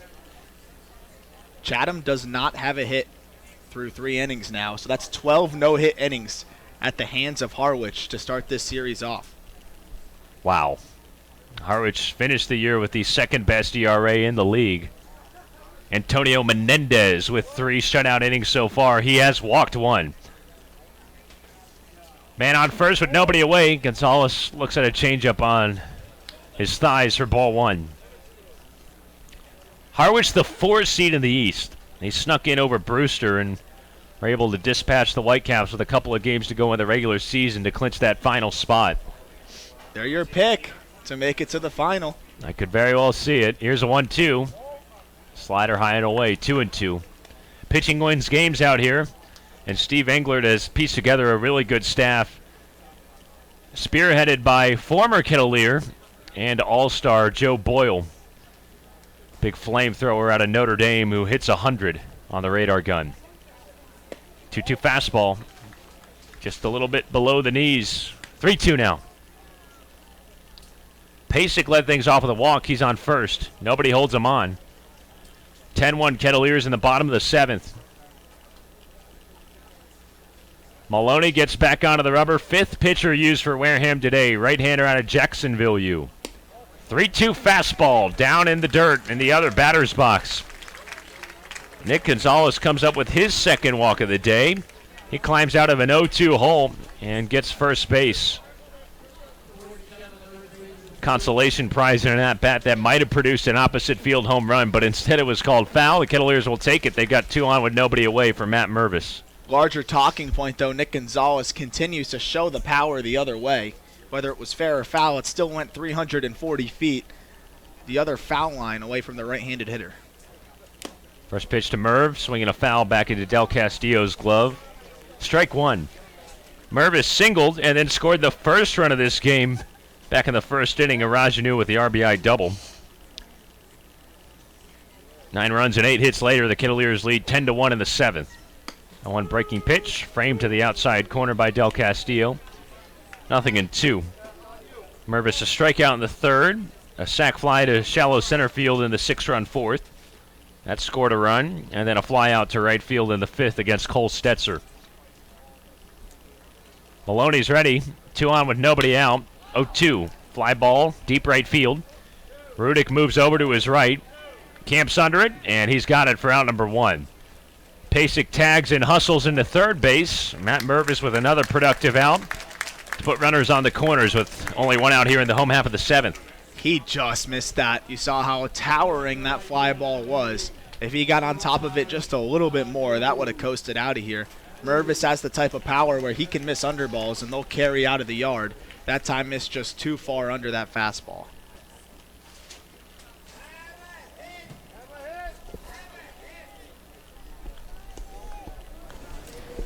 Kettleers up 10-1, bottom of the 7th. Cotuit in position to force a Game 3 in this first-round series. Here's Arajanu. He takes a strike on the outside corner. Araj, 3 ribbies today. A 2-run single in the 4th, RBI double in the 1st. Walked and scored in the 3rd, and grounded to first in the 5th. A 1 punched into the left center gap. Anu drives it all the way to the fence. It's pierced up the base of the wall. Pasek in to score. Gonzalez surrounds 3rd and scores as well. And the Kettleers continue to beat down on Wareham. A 2-run double by Arajanu. He brings home his 4th and 5th runs of the day, and the Kettleers take a 12-1 lead in the 7th. How about this guy just locked in over his last dozen ball games or so from both sides of the plate, and he's going the other way with power. He's a guy that's really been carrying this offense. Arajanu awake and alive for the Kettleers. He's lifted for a pinch runner on second base. Christian Robinson enters the game for him. 12-1 Cotuit, and Anu exits with a high five to his head coach and claps on the third base grandstand. He wraps up the day 3 for 4 with a walk, a run scored, and 5 runs batted in. Cotuit plates both leadoff walks. Anu the 2-run double. Robinson the new pinch runner at second base. And still 1 out here in the bottom of the 7th inning. Next man up, Casey Schmidt. 1 for 3 today with a 2-run home run and a walk.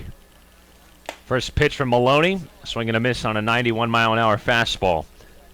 0-1.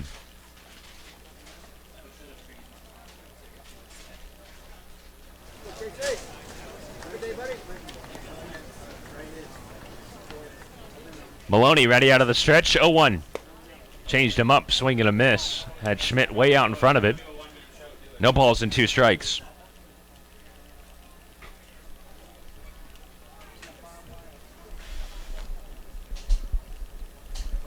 (12-1) Kettleers, bottom of the 7th. Man on second with 1 away. Maloney's 0-2. Curveball just a little low according to Pat Sparky Burns behind home plate. 1-2. Make sure that you join us tomorrow for Game 3 of this playoff first-round series. First pitch clocking in at 6:45. We'll have the pregame at 6:35 Eastern. Breaking ball, roped again down the left field line, and it's foul. That time Schmidt just a little out in front of it. Was maybe 10 feet away from earning his second home run of the day. Breaking ball down and in there. It's really hard to keep fair. He got a good piece of it, but just yanked it a bit too much. Robinson leads off second. Schmidt hugging the chalk on the right-handed batter's box. Looks at a fastball upstairs that gets behind Del Castillo all the way to the backstop. Way too high at 96 miles an hour. And Robinson moves up to third base with a big grin on his face. Cotuit coasting in Game 2 of this first-round series. Kettleers lead 12-1 in the bottom of the 7th. Man on third with 1 down. Cotuit 6 more outs away from closing down a win in Game 2, evening up the series at 1-1. Here's a 2-2. Fastball just a little low and tight.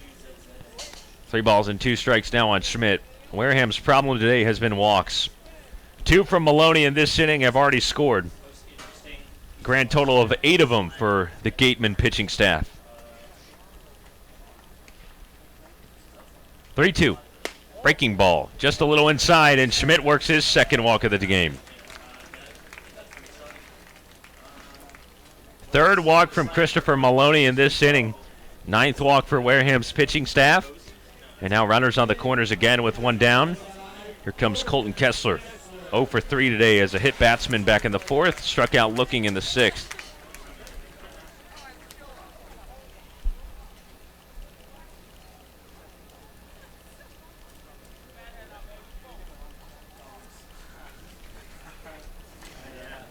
Maloney's ready, first pitch. Fastball downstairs, ball 1.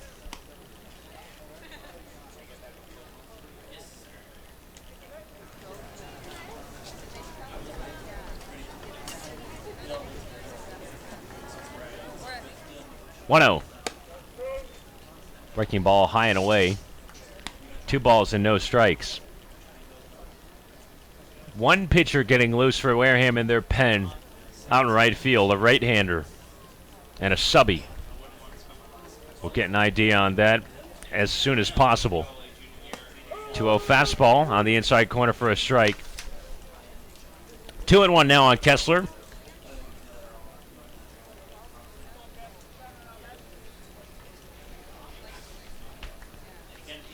Two more runs home in this inning on the Arajanu 2-run double. 12-1 Kettleers. Kessler a swing over the top of a fastball. 2-2.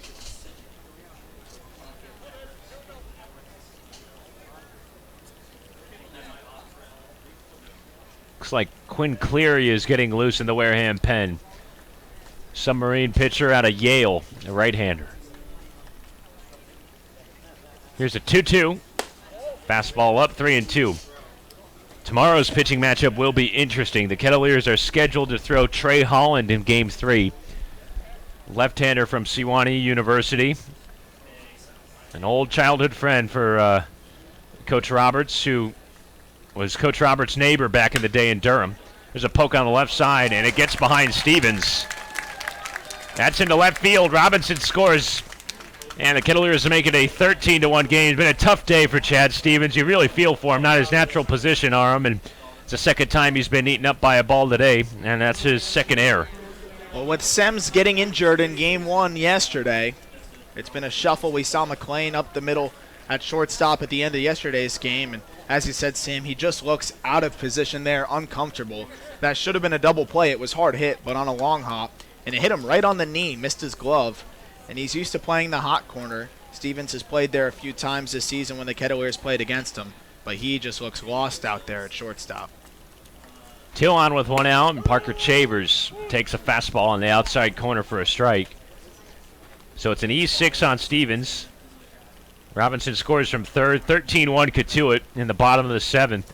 Kessler on first and Schmidt on second with still only 1 out. Maloney's 0-1. A bending breaking ball high and outside. 1 ball and 1 strike on Chavers. Chavers 1 for 4 with a couple of strikeouts. Both of those coming after a huge solo blast to begin the 4th inning. His 6th home run of the season. And that led off a 6-run inning for the Kettleers. 1-1, broken bat splitter, down in right center field. That's a hit. Here comes Schmidt. Rudick throws into the cutoff, and the Kettleers lead 14-1 in the 7th. Good swing there by Chavers. He got jammed. It broke his bat in on the hands, but he muscled it out there to right field. That's just pure bat speed and strength from the left-handed hitter. Jerry Weinstein comes out onto the mound and pats Maloney on the back. He wants to go to the bullpen. Another new pitcher for Wareham coming on the other side of this break. The Kettleers have already plated 4 more here in this 7th inning. Cotuit up 14-1. We'll be right back with a new arm on the other side of this break. This is the Cotuit Kettleers on the Cape Cod Baseball Network.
Once again, that's Quinn Cleary who comes into the ball game for Wareham, a right-handed pitcher from Yale.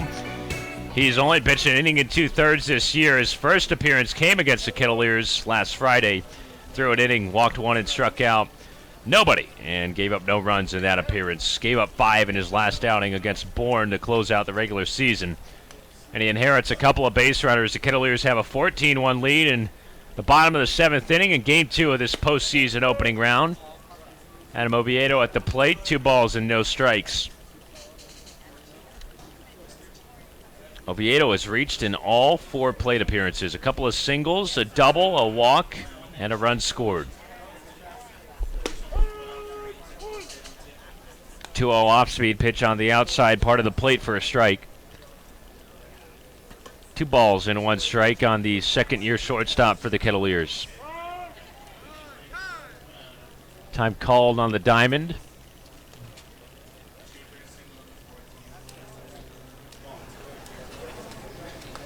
Still a full house at Lowell Park. Everybody is stuck around for this 14-1 onslaught. 2-1 breaking ball down and away. 3 balls and 1 strike. Doesn't look like Wareham is getting out of this inning anytime soon. Back-to-back leadoff walks, then a 2-run double by Rajanu. 1 run scored on an error, and then an RBI single by Chavers. Oviedo a hard ground ball to third, and that's foul.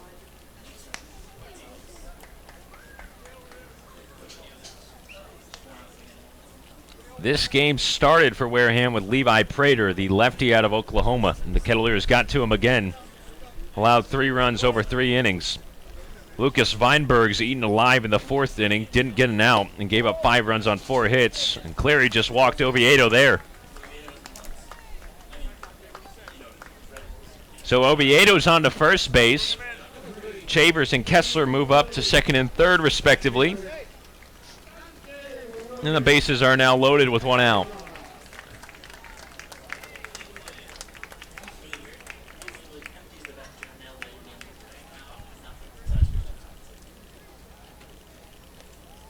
Dante Williams at the plate.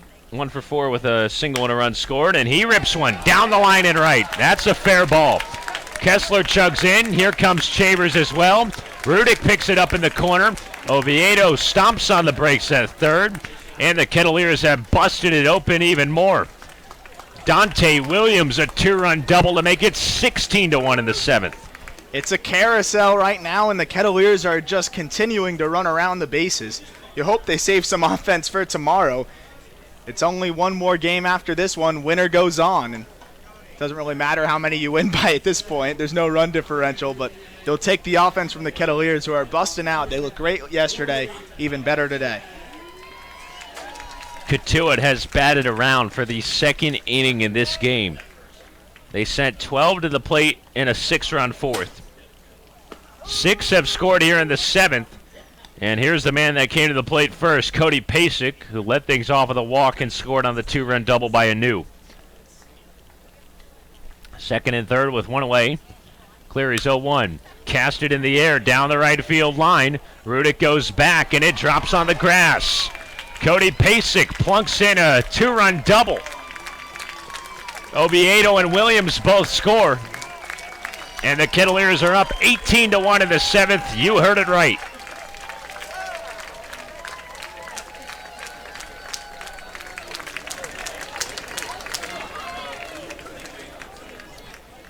Well, it's beginning to become a comedy show now here in Game 2 of this first-round playoff series. Kettleers more than comfortably in front, 18-1, and well on their way to a Game 3 tomorrow night in Wareham. Pasick a 2-run double. It's 18-1 with him on second with only 1 out, and here's Nick Gonzalez again. Cleary throws a ball in the dirt. I mean, this isn't even close, Arm. This is unbelievable. We see Jerry Weinstein going to some of the 3rd-tier arms out of the bullpen, but regardless, it's still baseball, round ball, round bat, and the Kettleers continue to just mash the ball. And there's the zone expanding there from Sparky Burns. I've never seen a face like that from Nick Gonzalez, who looked like he saw a ghost after that strike call. Only 1 out still in this bottom of the 7th, and Gonzalez slaps one back foul. At this rate, the Kettleers might be closing in on their all-time run total. Somebody needs to dig up a yearbook. It's probably in the yearbook. We'll get our Kettleers historian on that. Actually, you're our Kettleers historian for the most part. Well, guess what? I don't have that one. Here's a number to short. Stevens. That's out number 2. So Gonzalez retired 6-3. Pasick stays put at second base. Cotuit has mashed out 18 runs on 14 hits today. 6 runs in the 4th. And 6 runs again here in the 7th. Mervis, the 12th batter to come to the plate in this inning. He's one of only 2 outs. He flew out to right field. And he takes a ball down and away. That record's in the yearbook somewhere. I was flipping through it yesterday morning. Cotuit up 18-1. Mervis a fly ball down the line, out of play in left field. 1-1. All the Kettleers have to do is just make sure they didn't forget how to pitch in this long 7th inning and get the last 6 outs of this one. And then it will be a winner-take-all Game 3 to advance on to the second round tomorrow night at Spillane Field. Pasek shuffles way off second. Mervis golfs one down into right field. Rudick going back, and it's gone. Cotuit touches 20 runs. Matt Mervis with a 2-run bomb. And the Kettleers way out. 20-1 against Wareham here in the 7th. This is unbelievable. They saved their best performance for the playoffs here. They came back from a 6-run deficit yesterday, just came up short, and they come out at home here and explode 20-1, and they've still got a couple more at-bats to go.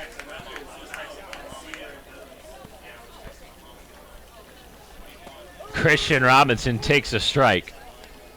Now the bases are empty for the Kettleers with 2 outs here in the bottom of the 7th. And the Kettleers lead it 20-1. 20-1. It's Game 2 of the first round of the postseason, and the Cotuit Kettleers lead the Wareham Gatemen 20-1.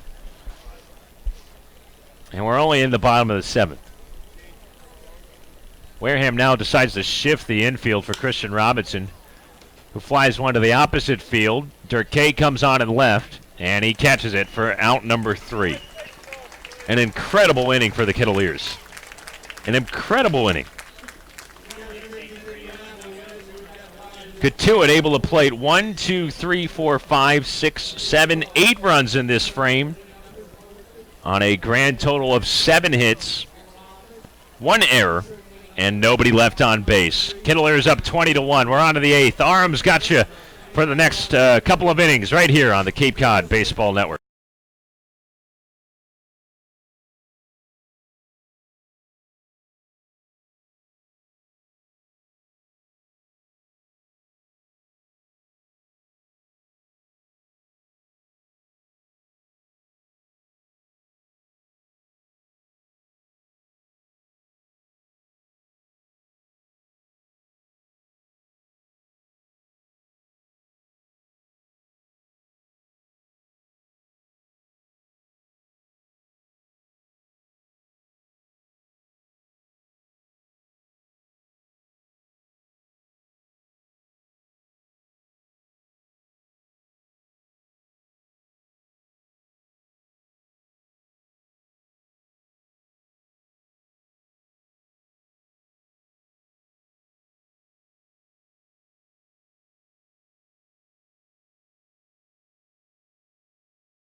(20-1) here in the 8th inning, and a new pitcher for the Kettleers. It's Harrison Cohen.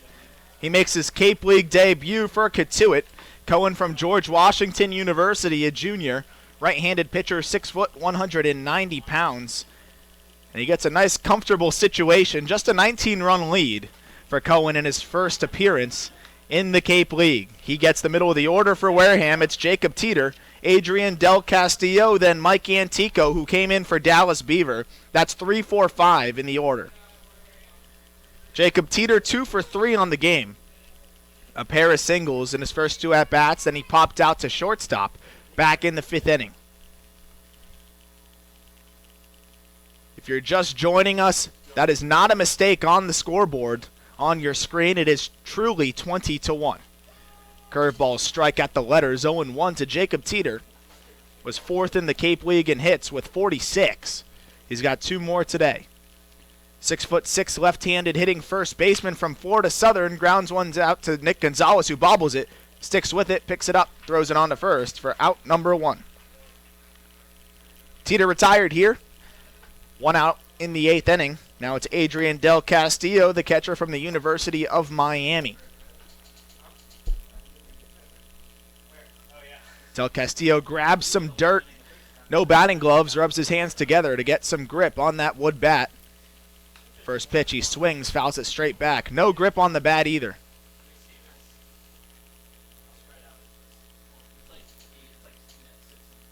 Del Castillo leads his team with 5 home runs in the regular season. Takes a breaking ball just off the plate away. New catcher as well. Cody Pasic's day is done. It's Matt Donlin, the new arrival from Stonehill College. Swing and a miss, and a nice breaking ball there from Cohen. Donlin came into the ball game last night as a defensive substitute. Coach Roberts used all 3 catchers in the ball game. Fouled away. We'll do 1 and 2 again. 92 there on the gun from Cohen. Del Castillo was a .261 hitter in the regular season, 36 for 138. He drove in 22 runs. The 1-2 pitch.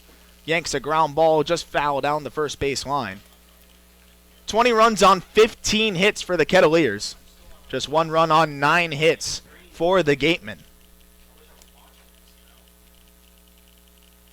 Del Castillo behind 1-2. The pitch misses away. 2 and 2. On deck is Mike Antico. He came in for Dallas Beaver, who started the game as a designated hitter. Swing and a miss, a breaking ball. Got it by him for out number 2. Del Castillo strikes out for the 2nd time in the ball game. Mike Antico, the left-handed hitter, will get an opportunity now against Cohen.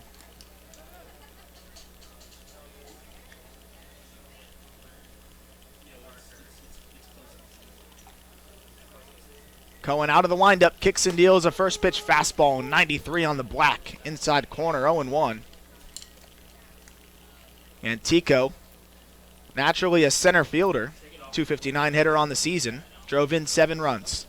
0-1, fouled away straight back over the press box, now 0-2. Cohen working quickly on the mound. Antico will be a senior from St. John's University in Colts Neck, New Jersey. 5'10", 200 pounds. The 0-2. Fastball just misses at the knees. Donlin tried to stick it. Sparky Burns not buying the frame there from the new catcher. Now it's 1 and 2. Shadows make their way across the field here at Lowell Park. It's 7 o'clock almost locally. Breaking ball misses low. 7-0.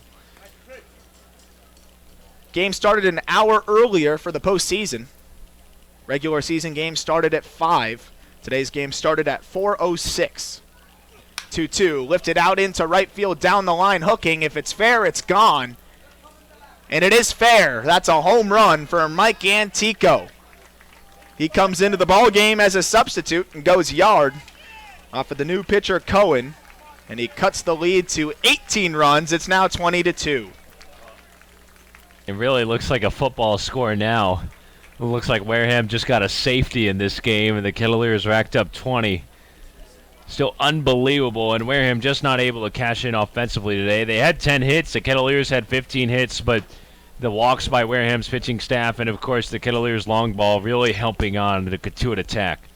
And Coach Roberts out now. We'll see if it's just to have a conversation with Cohen or if he's going to go to the bullpen. The Kettleers do have an 18-run cushion here with 2 outs in the 8th inning, and it looks like he is going to go to the bullpen. We'll have more on the new arm on the other side of this break.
For the Kettleers, it's Cole Bevan, 6'5", 185-pound right-hander from Florida State College. Breaking ball misses away. 1-0 here to Zach Mathis, who came in for Matt McClain as a substitute, now playing second base. Mathis bats from the left side. He appeared in yesterday's ball game as well when Sems came out with an injury. Sharp breaking ball there from Bevan for a strike. Bevan's third appearance of the summer. He's 0-1. He's given up 7 runs in 4 innings. 1-1. Fouled straight back, makes things 1-2 here to the defensive replacement. Now pinch hitter Zach Mathis. Mathis set to play this spring at LSU. Transferring from Delta College out in California. Bevan out of the windup, the 1-2. Fastball misses away.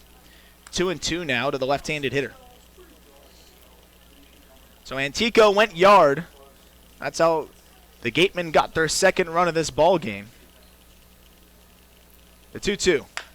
Chopped over to Mervis at first base. He fields it, takes it himself for out number 3. So Bevan able to shut the door here on the 8th inning. The Gatemen get one back on a solo shot by Mike Antico. The Kettleers still up by 18. We'll go into the bottom of the 8th. You're listening to Cotuit Kettleers Baseball on the Cape Cod Baseball Network.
For the Kettleers to add some more insurance.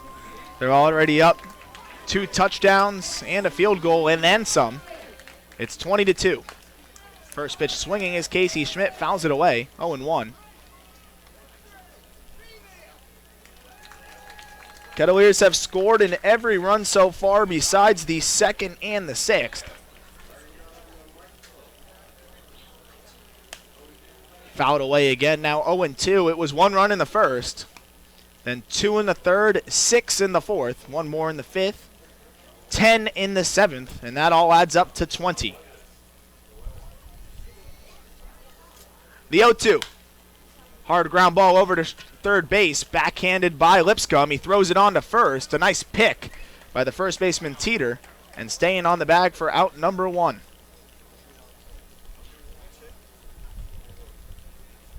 So Schmidt retired here to start off the 8th. Quinn Cleary gets the first out. 5-3 there, and now it's Colton Kessler, who's pinch hit for by Mason McCorder, who will get his first at bat of the ball game. McCorder, the first baseman from Georgia Southern, takes a first pitch breaking ball down 1-0. Cleary, the sidewinder from Yale University, a Massachusetts guy not too far away from the Cape, 2-0. That one bites away too. Natural sink to it. Running arm side here for the right-hander.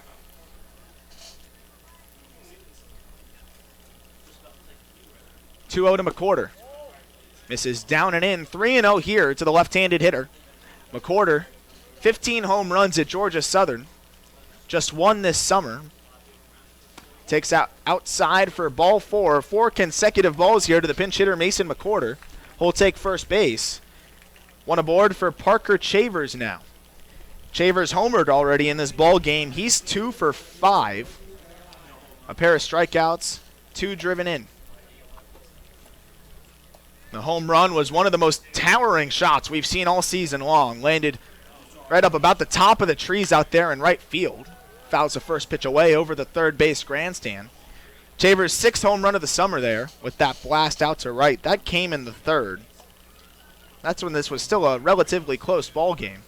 About 15 runs ago as he lines one out into right field again towards the wall, and it bounces in front of the wall. That'll be extra bases. Chavers coast into second with a stand-up double. McWhorter on to third. 2 runners in scoring position here, 1 out, and now it's Adam Ovieto's turn. So Chavers stays hot, his 3rd hit of the ball game. The 16th of the game for the Kettleers, and they've got 2 aboard here, threatening to add some more. Quinn Cleary now faces Adam Oviedo with 1 out. Infield stays back. The runs don't really matter at this point. Infield shifts here, playing the pull side for Ovi. Second baseman in Mathis shades over to his right of second base. The shortstop, Stevens, a little bit towards the pull side as well, and it goes right at Stevens. A one-hopper throws it across the diamond for out number 2, but Ovi picks up an RBI as McWhorter comes in to score. Make that 3 touchdowns for the Kettleers. It's 21-2. I can't believe this right now, Arm. If you told me the Kettleers would win this game 21-2, I don't know what I would have said to you, but it is uncharted territory for Cotuit in the postseason to put up this much on an opponent like Wareham at home. It really tastes sweet after what happened last year in the 15-6 loss that swept the Kettleers out of the playoffs. So Cotuit on their way to win their first playoff game since 2014. Dante Williams now up. He lines one out into the right center gap. That'll fall for a hit. Coming in is Ward. He fields it on 1 hop and throws it into the infield, but scoring is Chavers for run number 22. Make it a round 20-run lead here for the Kettleers.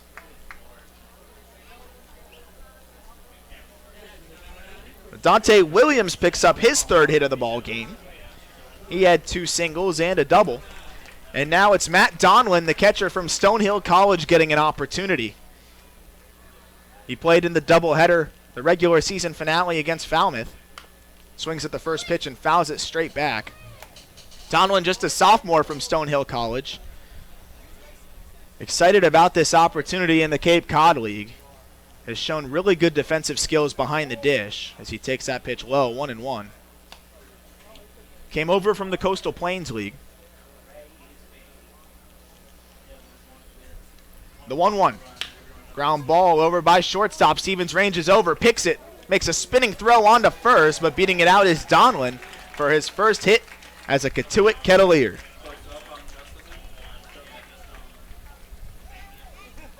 Donlin aboard to make that 18 hits for Cotuit, and Nick Gonzalez gets one more crack here.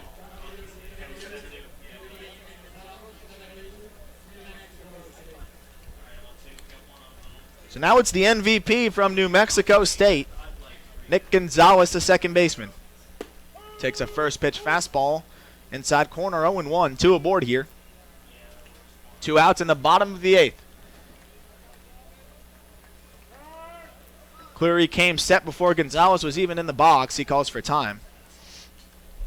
Sure, Cleary, along with his entire Gatemen team, wants to get this one over with. And that's lifted out into left field, tailing back towards the wall, but making the grab is Durkay with his back against it.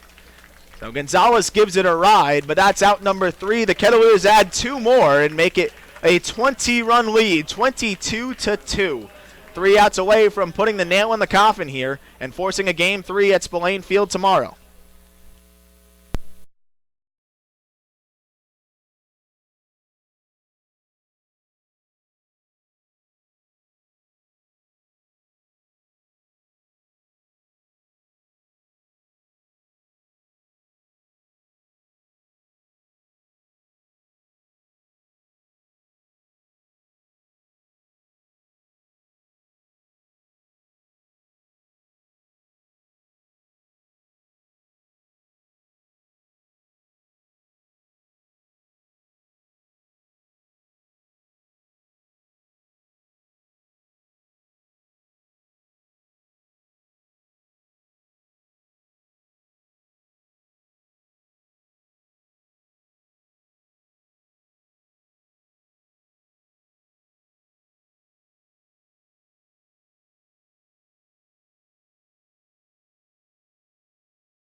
3 more outs. That's all the Kettleers need to put the nail in the coffin on this one. It's 22-2 in the top of the 9th here.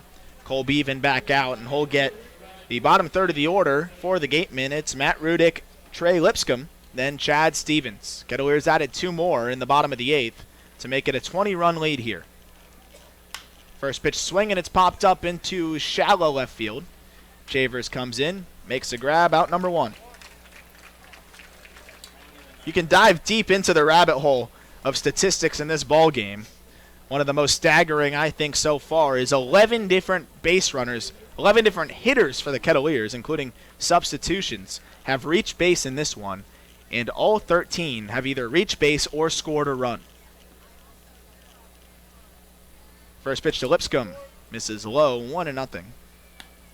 18 hits for the Kettleers, 22 runs. Safe to say both are tops for the season. Probably among the highest in Kettleer history. Swing and a miss, and a nice breaking ball there from Beaven. 1-1.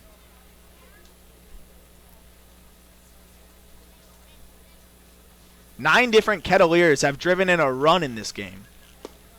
Check swing on a breaking ball. Did he go around? No, he did not, says first base umpire Mike Rabideau. And 7 Kettleers have at least 2 RBI or more. The 2-1. Strike on the inner half evens things up at 2-2. Anu leads the way with 5 runs driven in. Mervis has 3. Dante Williams has 3. Cody Pasek 3 as well. The 2-2. Line drive out into left field. That'll fall for a base hit in front of Parker Chavers, but a nice job to pick it on a backhand. And throws it into the infield, but that's a single for Lipscomb, his second of the ball game. And now Chad Stevens up with 1 out and a runner on. It was a game started by Sean Sullivan. He's in line for the win. 5 innings, 8 hits, 1 run. Struck out 6 and walked nobody. Matt Moore came in, pitched 2 shutout innings. Then Harrison Cohen came in, pitched 2/3 of an inning, giving up 1 run. As that fastball misses inside to the 9-hitter Chad Stevens, and it's been Cole Beaven who's gone 2/3 himself. As for the Gatemen, not as pretty, and a little bit longer of a story. Levi Prater started this game what feels like a century ago. He went 3 innings as that ball is lifted out into center field. Williams coming in, but it falls in front of him for a base hit. Back-to-back singles here for the Gatemen in the 9th inning. They've got 2 aboard with 1 out. Chad Stevens now 2 for 4 on the game. Levi Prater started the game. 3 innings, 4 hits, 3 earned runs, and struck out 1. Then it was Lucas Weinbergs, who could not pick up an out and surrendered 5 runs. Tevin Murray came in, surrendered 2 runs. Cole Stetzer was the lone bright spot, pitching 2 shutout innings. And Chris Maloney gave up 5 earned runs in just 1/3 of an inning as the first pitch to Braden Ward is fouled away. Then Quinn Cleary, the sidearmer from Yale, pitched the final inning in 2/3, surrendering 6 hits, 6 runs, 4 of them earned. Ugly day for the Gatemen pitching staff. The 0-1 to Ward. Fastball misses away. Now 1-1 to the left-handed hitter. Beaven on the mound, 6'4" from Florida State College, excuse me. Teeter, who waits in the hole from Florida Southern College. It's popped up.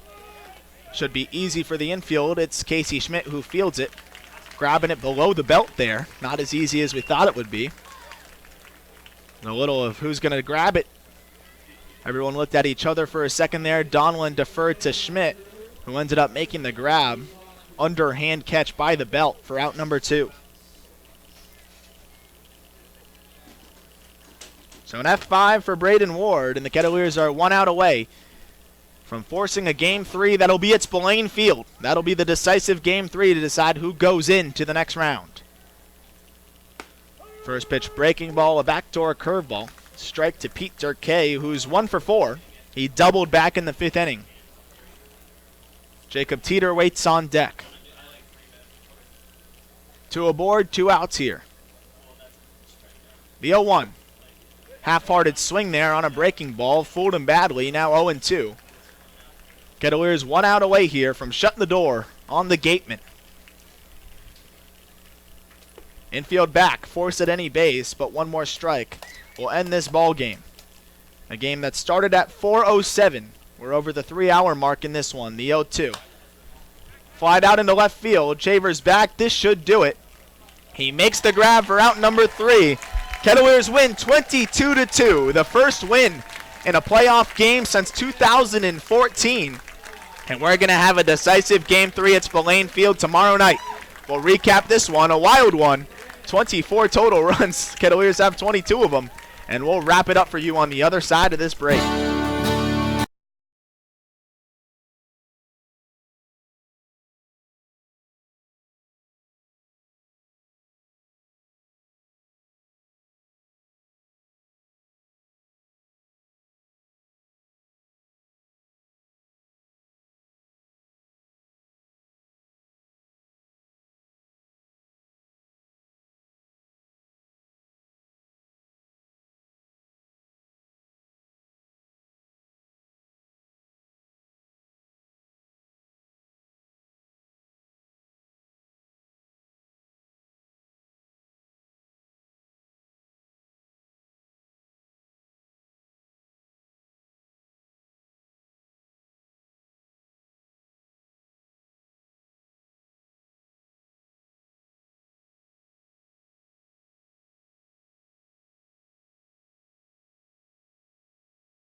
So how about that? The Kettleers win this one and win it big, 22-2 to force a Game 3.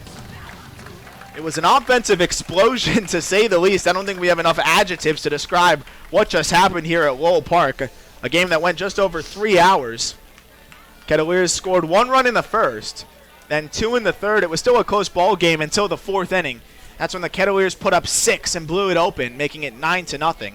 They added another run in the 5th, 10 more in the 7th, then 2 in the 8th. We can get into the standouts of that ball game when we get into it a little bit later. But Sam, first and foremost, how about this ball game? I'm speechless, honestly. I am speechless that the Kettleers came out and just plastered Wareham today, 22-2. I mean, Wareham rolled over completely, and the Kettleers took full advantage. This offense was on it from the beginning. Arajanu, how hard did that guy come along? He has come a long way. What a day for him, picking up 5 RBI in total with a couple of doubles. One to start it in the first and then one to pretty much put it to bed in the 7th. The Kettleers came out and put their foot down. They made a statement today. Everybody in the lineup hit. Everybody was seeing the ball with confidence, and they just took advantage of so many walks and played it a season high in runs and across the entire Cape League, no matter who you are. Kettleers batted around twice in this one. They batted around for the 3rd time in 2 games. And they sent 11 to the plate in a 4th inning that scored 6 runs. Some standout performers. You could basically make a case for anybody. But we'll sum it up to a couple. Arajanu, as you said, Sam, 3 for 4, 5 runs batted in, and a walk. He reached base 4 times. Matt Mervis, 2 for 5. He drove in 3. Dante Williams, 3 for 6. He drives in 3 as well. And 9 different Kettleers drove in a run in this ball game. It was just a pummeling, as you said, Sam. They rolled over. And can't forget about Cody Pasek. He adds 3 runs batted in 3 at-bats. He scored 4 runs because he walked 1 time and picked up 2 hits. And he had that home run, Sam. How amazing was that moment? A brilliant moment. One of the gems of the entire summer. Pasek to get that home run and then to celebrate with his family. And he just actually went over towards his mom and his family over by the third base dugout right now. just an incredible day for him, taking full advantage of his opportunity as a whole this summer, and then actually getting to hit a home run at Lowell Park in a postseason game. It's just all smiles for the Kettleers, who have got to be beaming with confidence heading into a Game 3 tomorrow. And we can't just talk about the offense. The pitching was good as well. Sean Sullivan continues to do what he did all summer long and give the Kettleer quality starts. 5 innings, he scattered 8 hits, gave up 1 earned run, walked nobody, and struck out 6. Then it was Matt Moore who came in, pitched 2 shutout innings in relief. Harrison Cohen went 2/3 of an inning, gave up 1 run on a solo shot. Then Cole Beaven shut the door with 1 1/3 scoreless innings. Sean Sullivan gets the win. On the other side, it was for the Gatemen. Levi Prater went 3 innings, gave up 3 runs on 4 hits. He picks up the loss. And from that point, it was just a committee that all got knocked around by the Kettleers. 3 different pitchers gave up at least 5 runs. 2 surrendered 6 runs. That's Maloney and Clary, who finished it out for the Gatemen.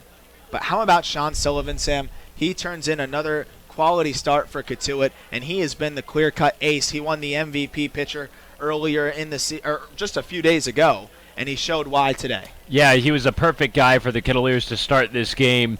Came out, threw a lot of strikes, and grinded. Really, the turning point in this game was in the 4th inning when Wareham left the bases loaded.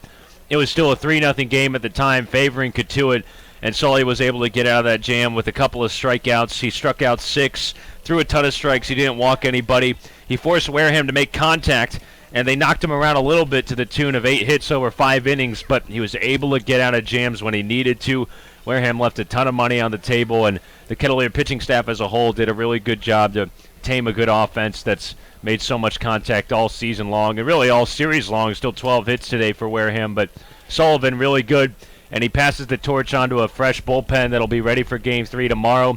It'll be really crucial that Trey Holland picks up the slack, though, and goes good 4 or 5 innings if they want to get out of there alive. So Trey Holland will be the starter tomorrow, as you said, Sam.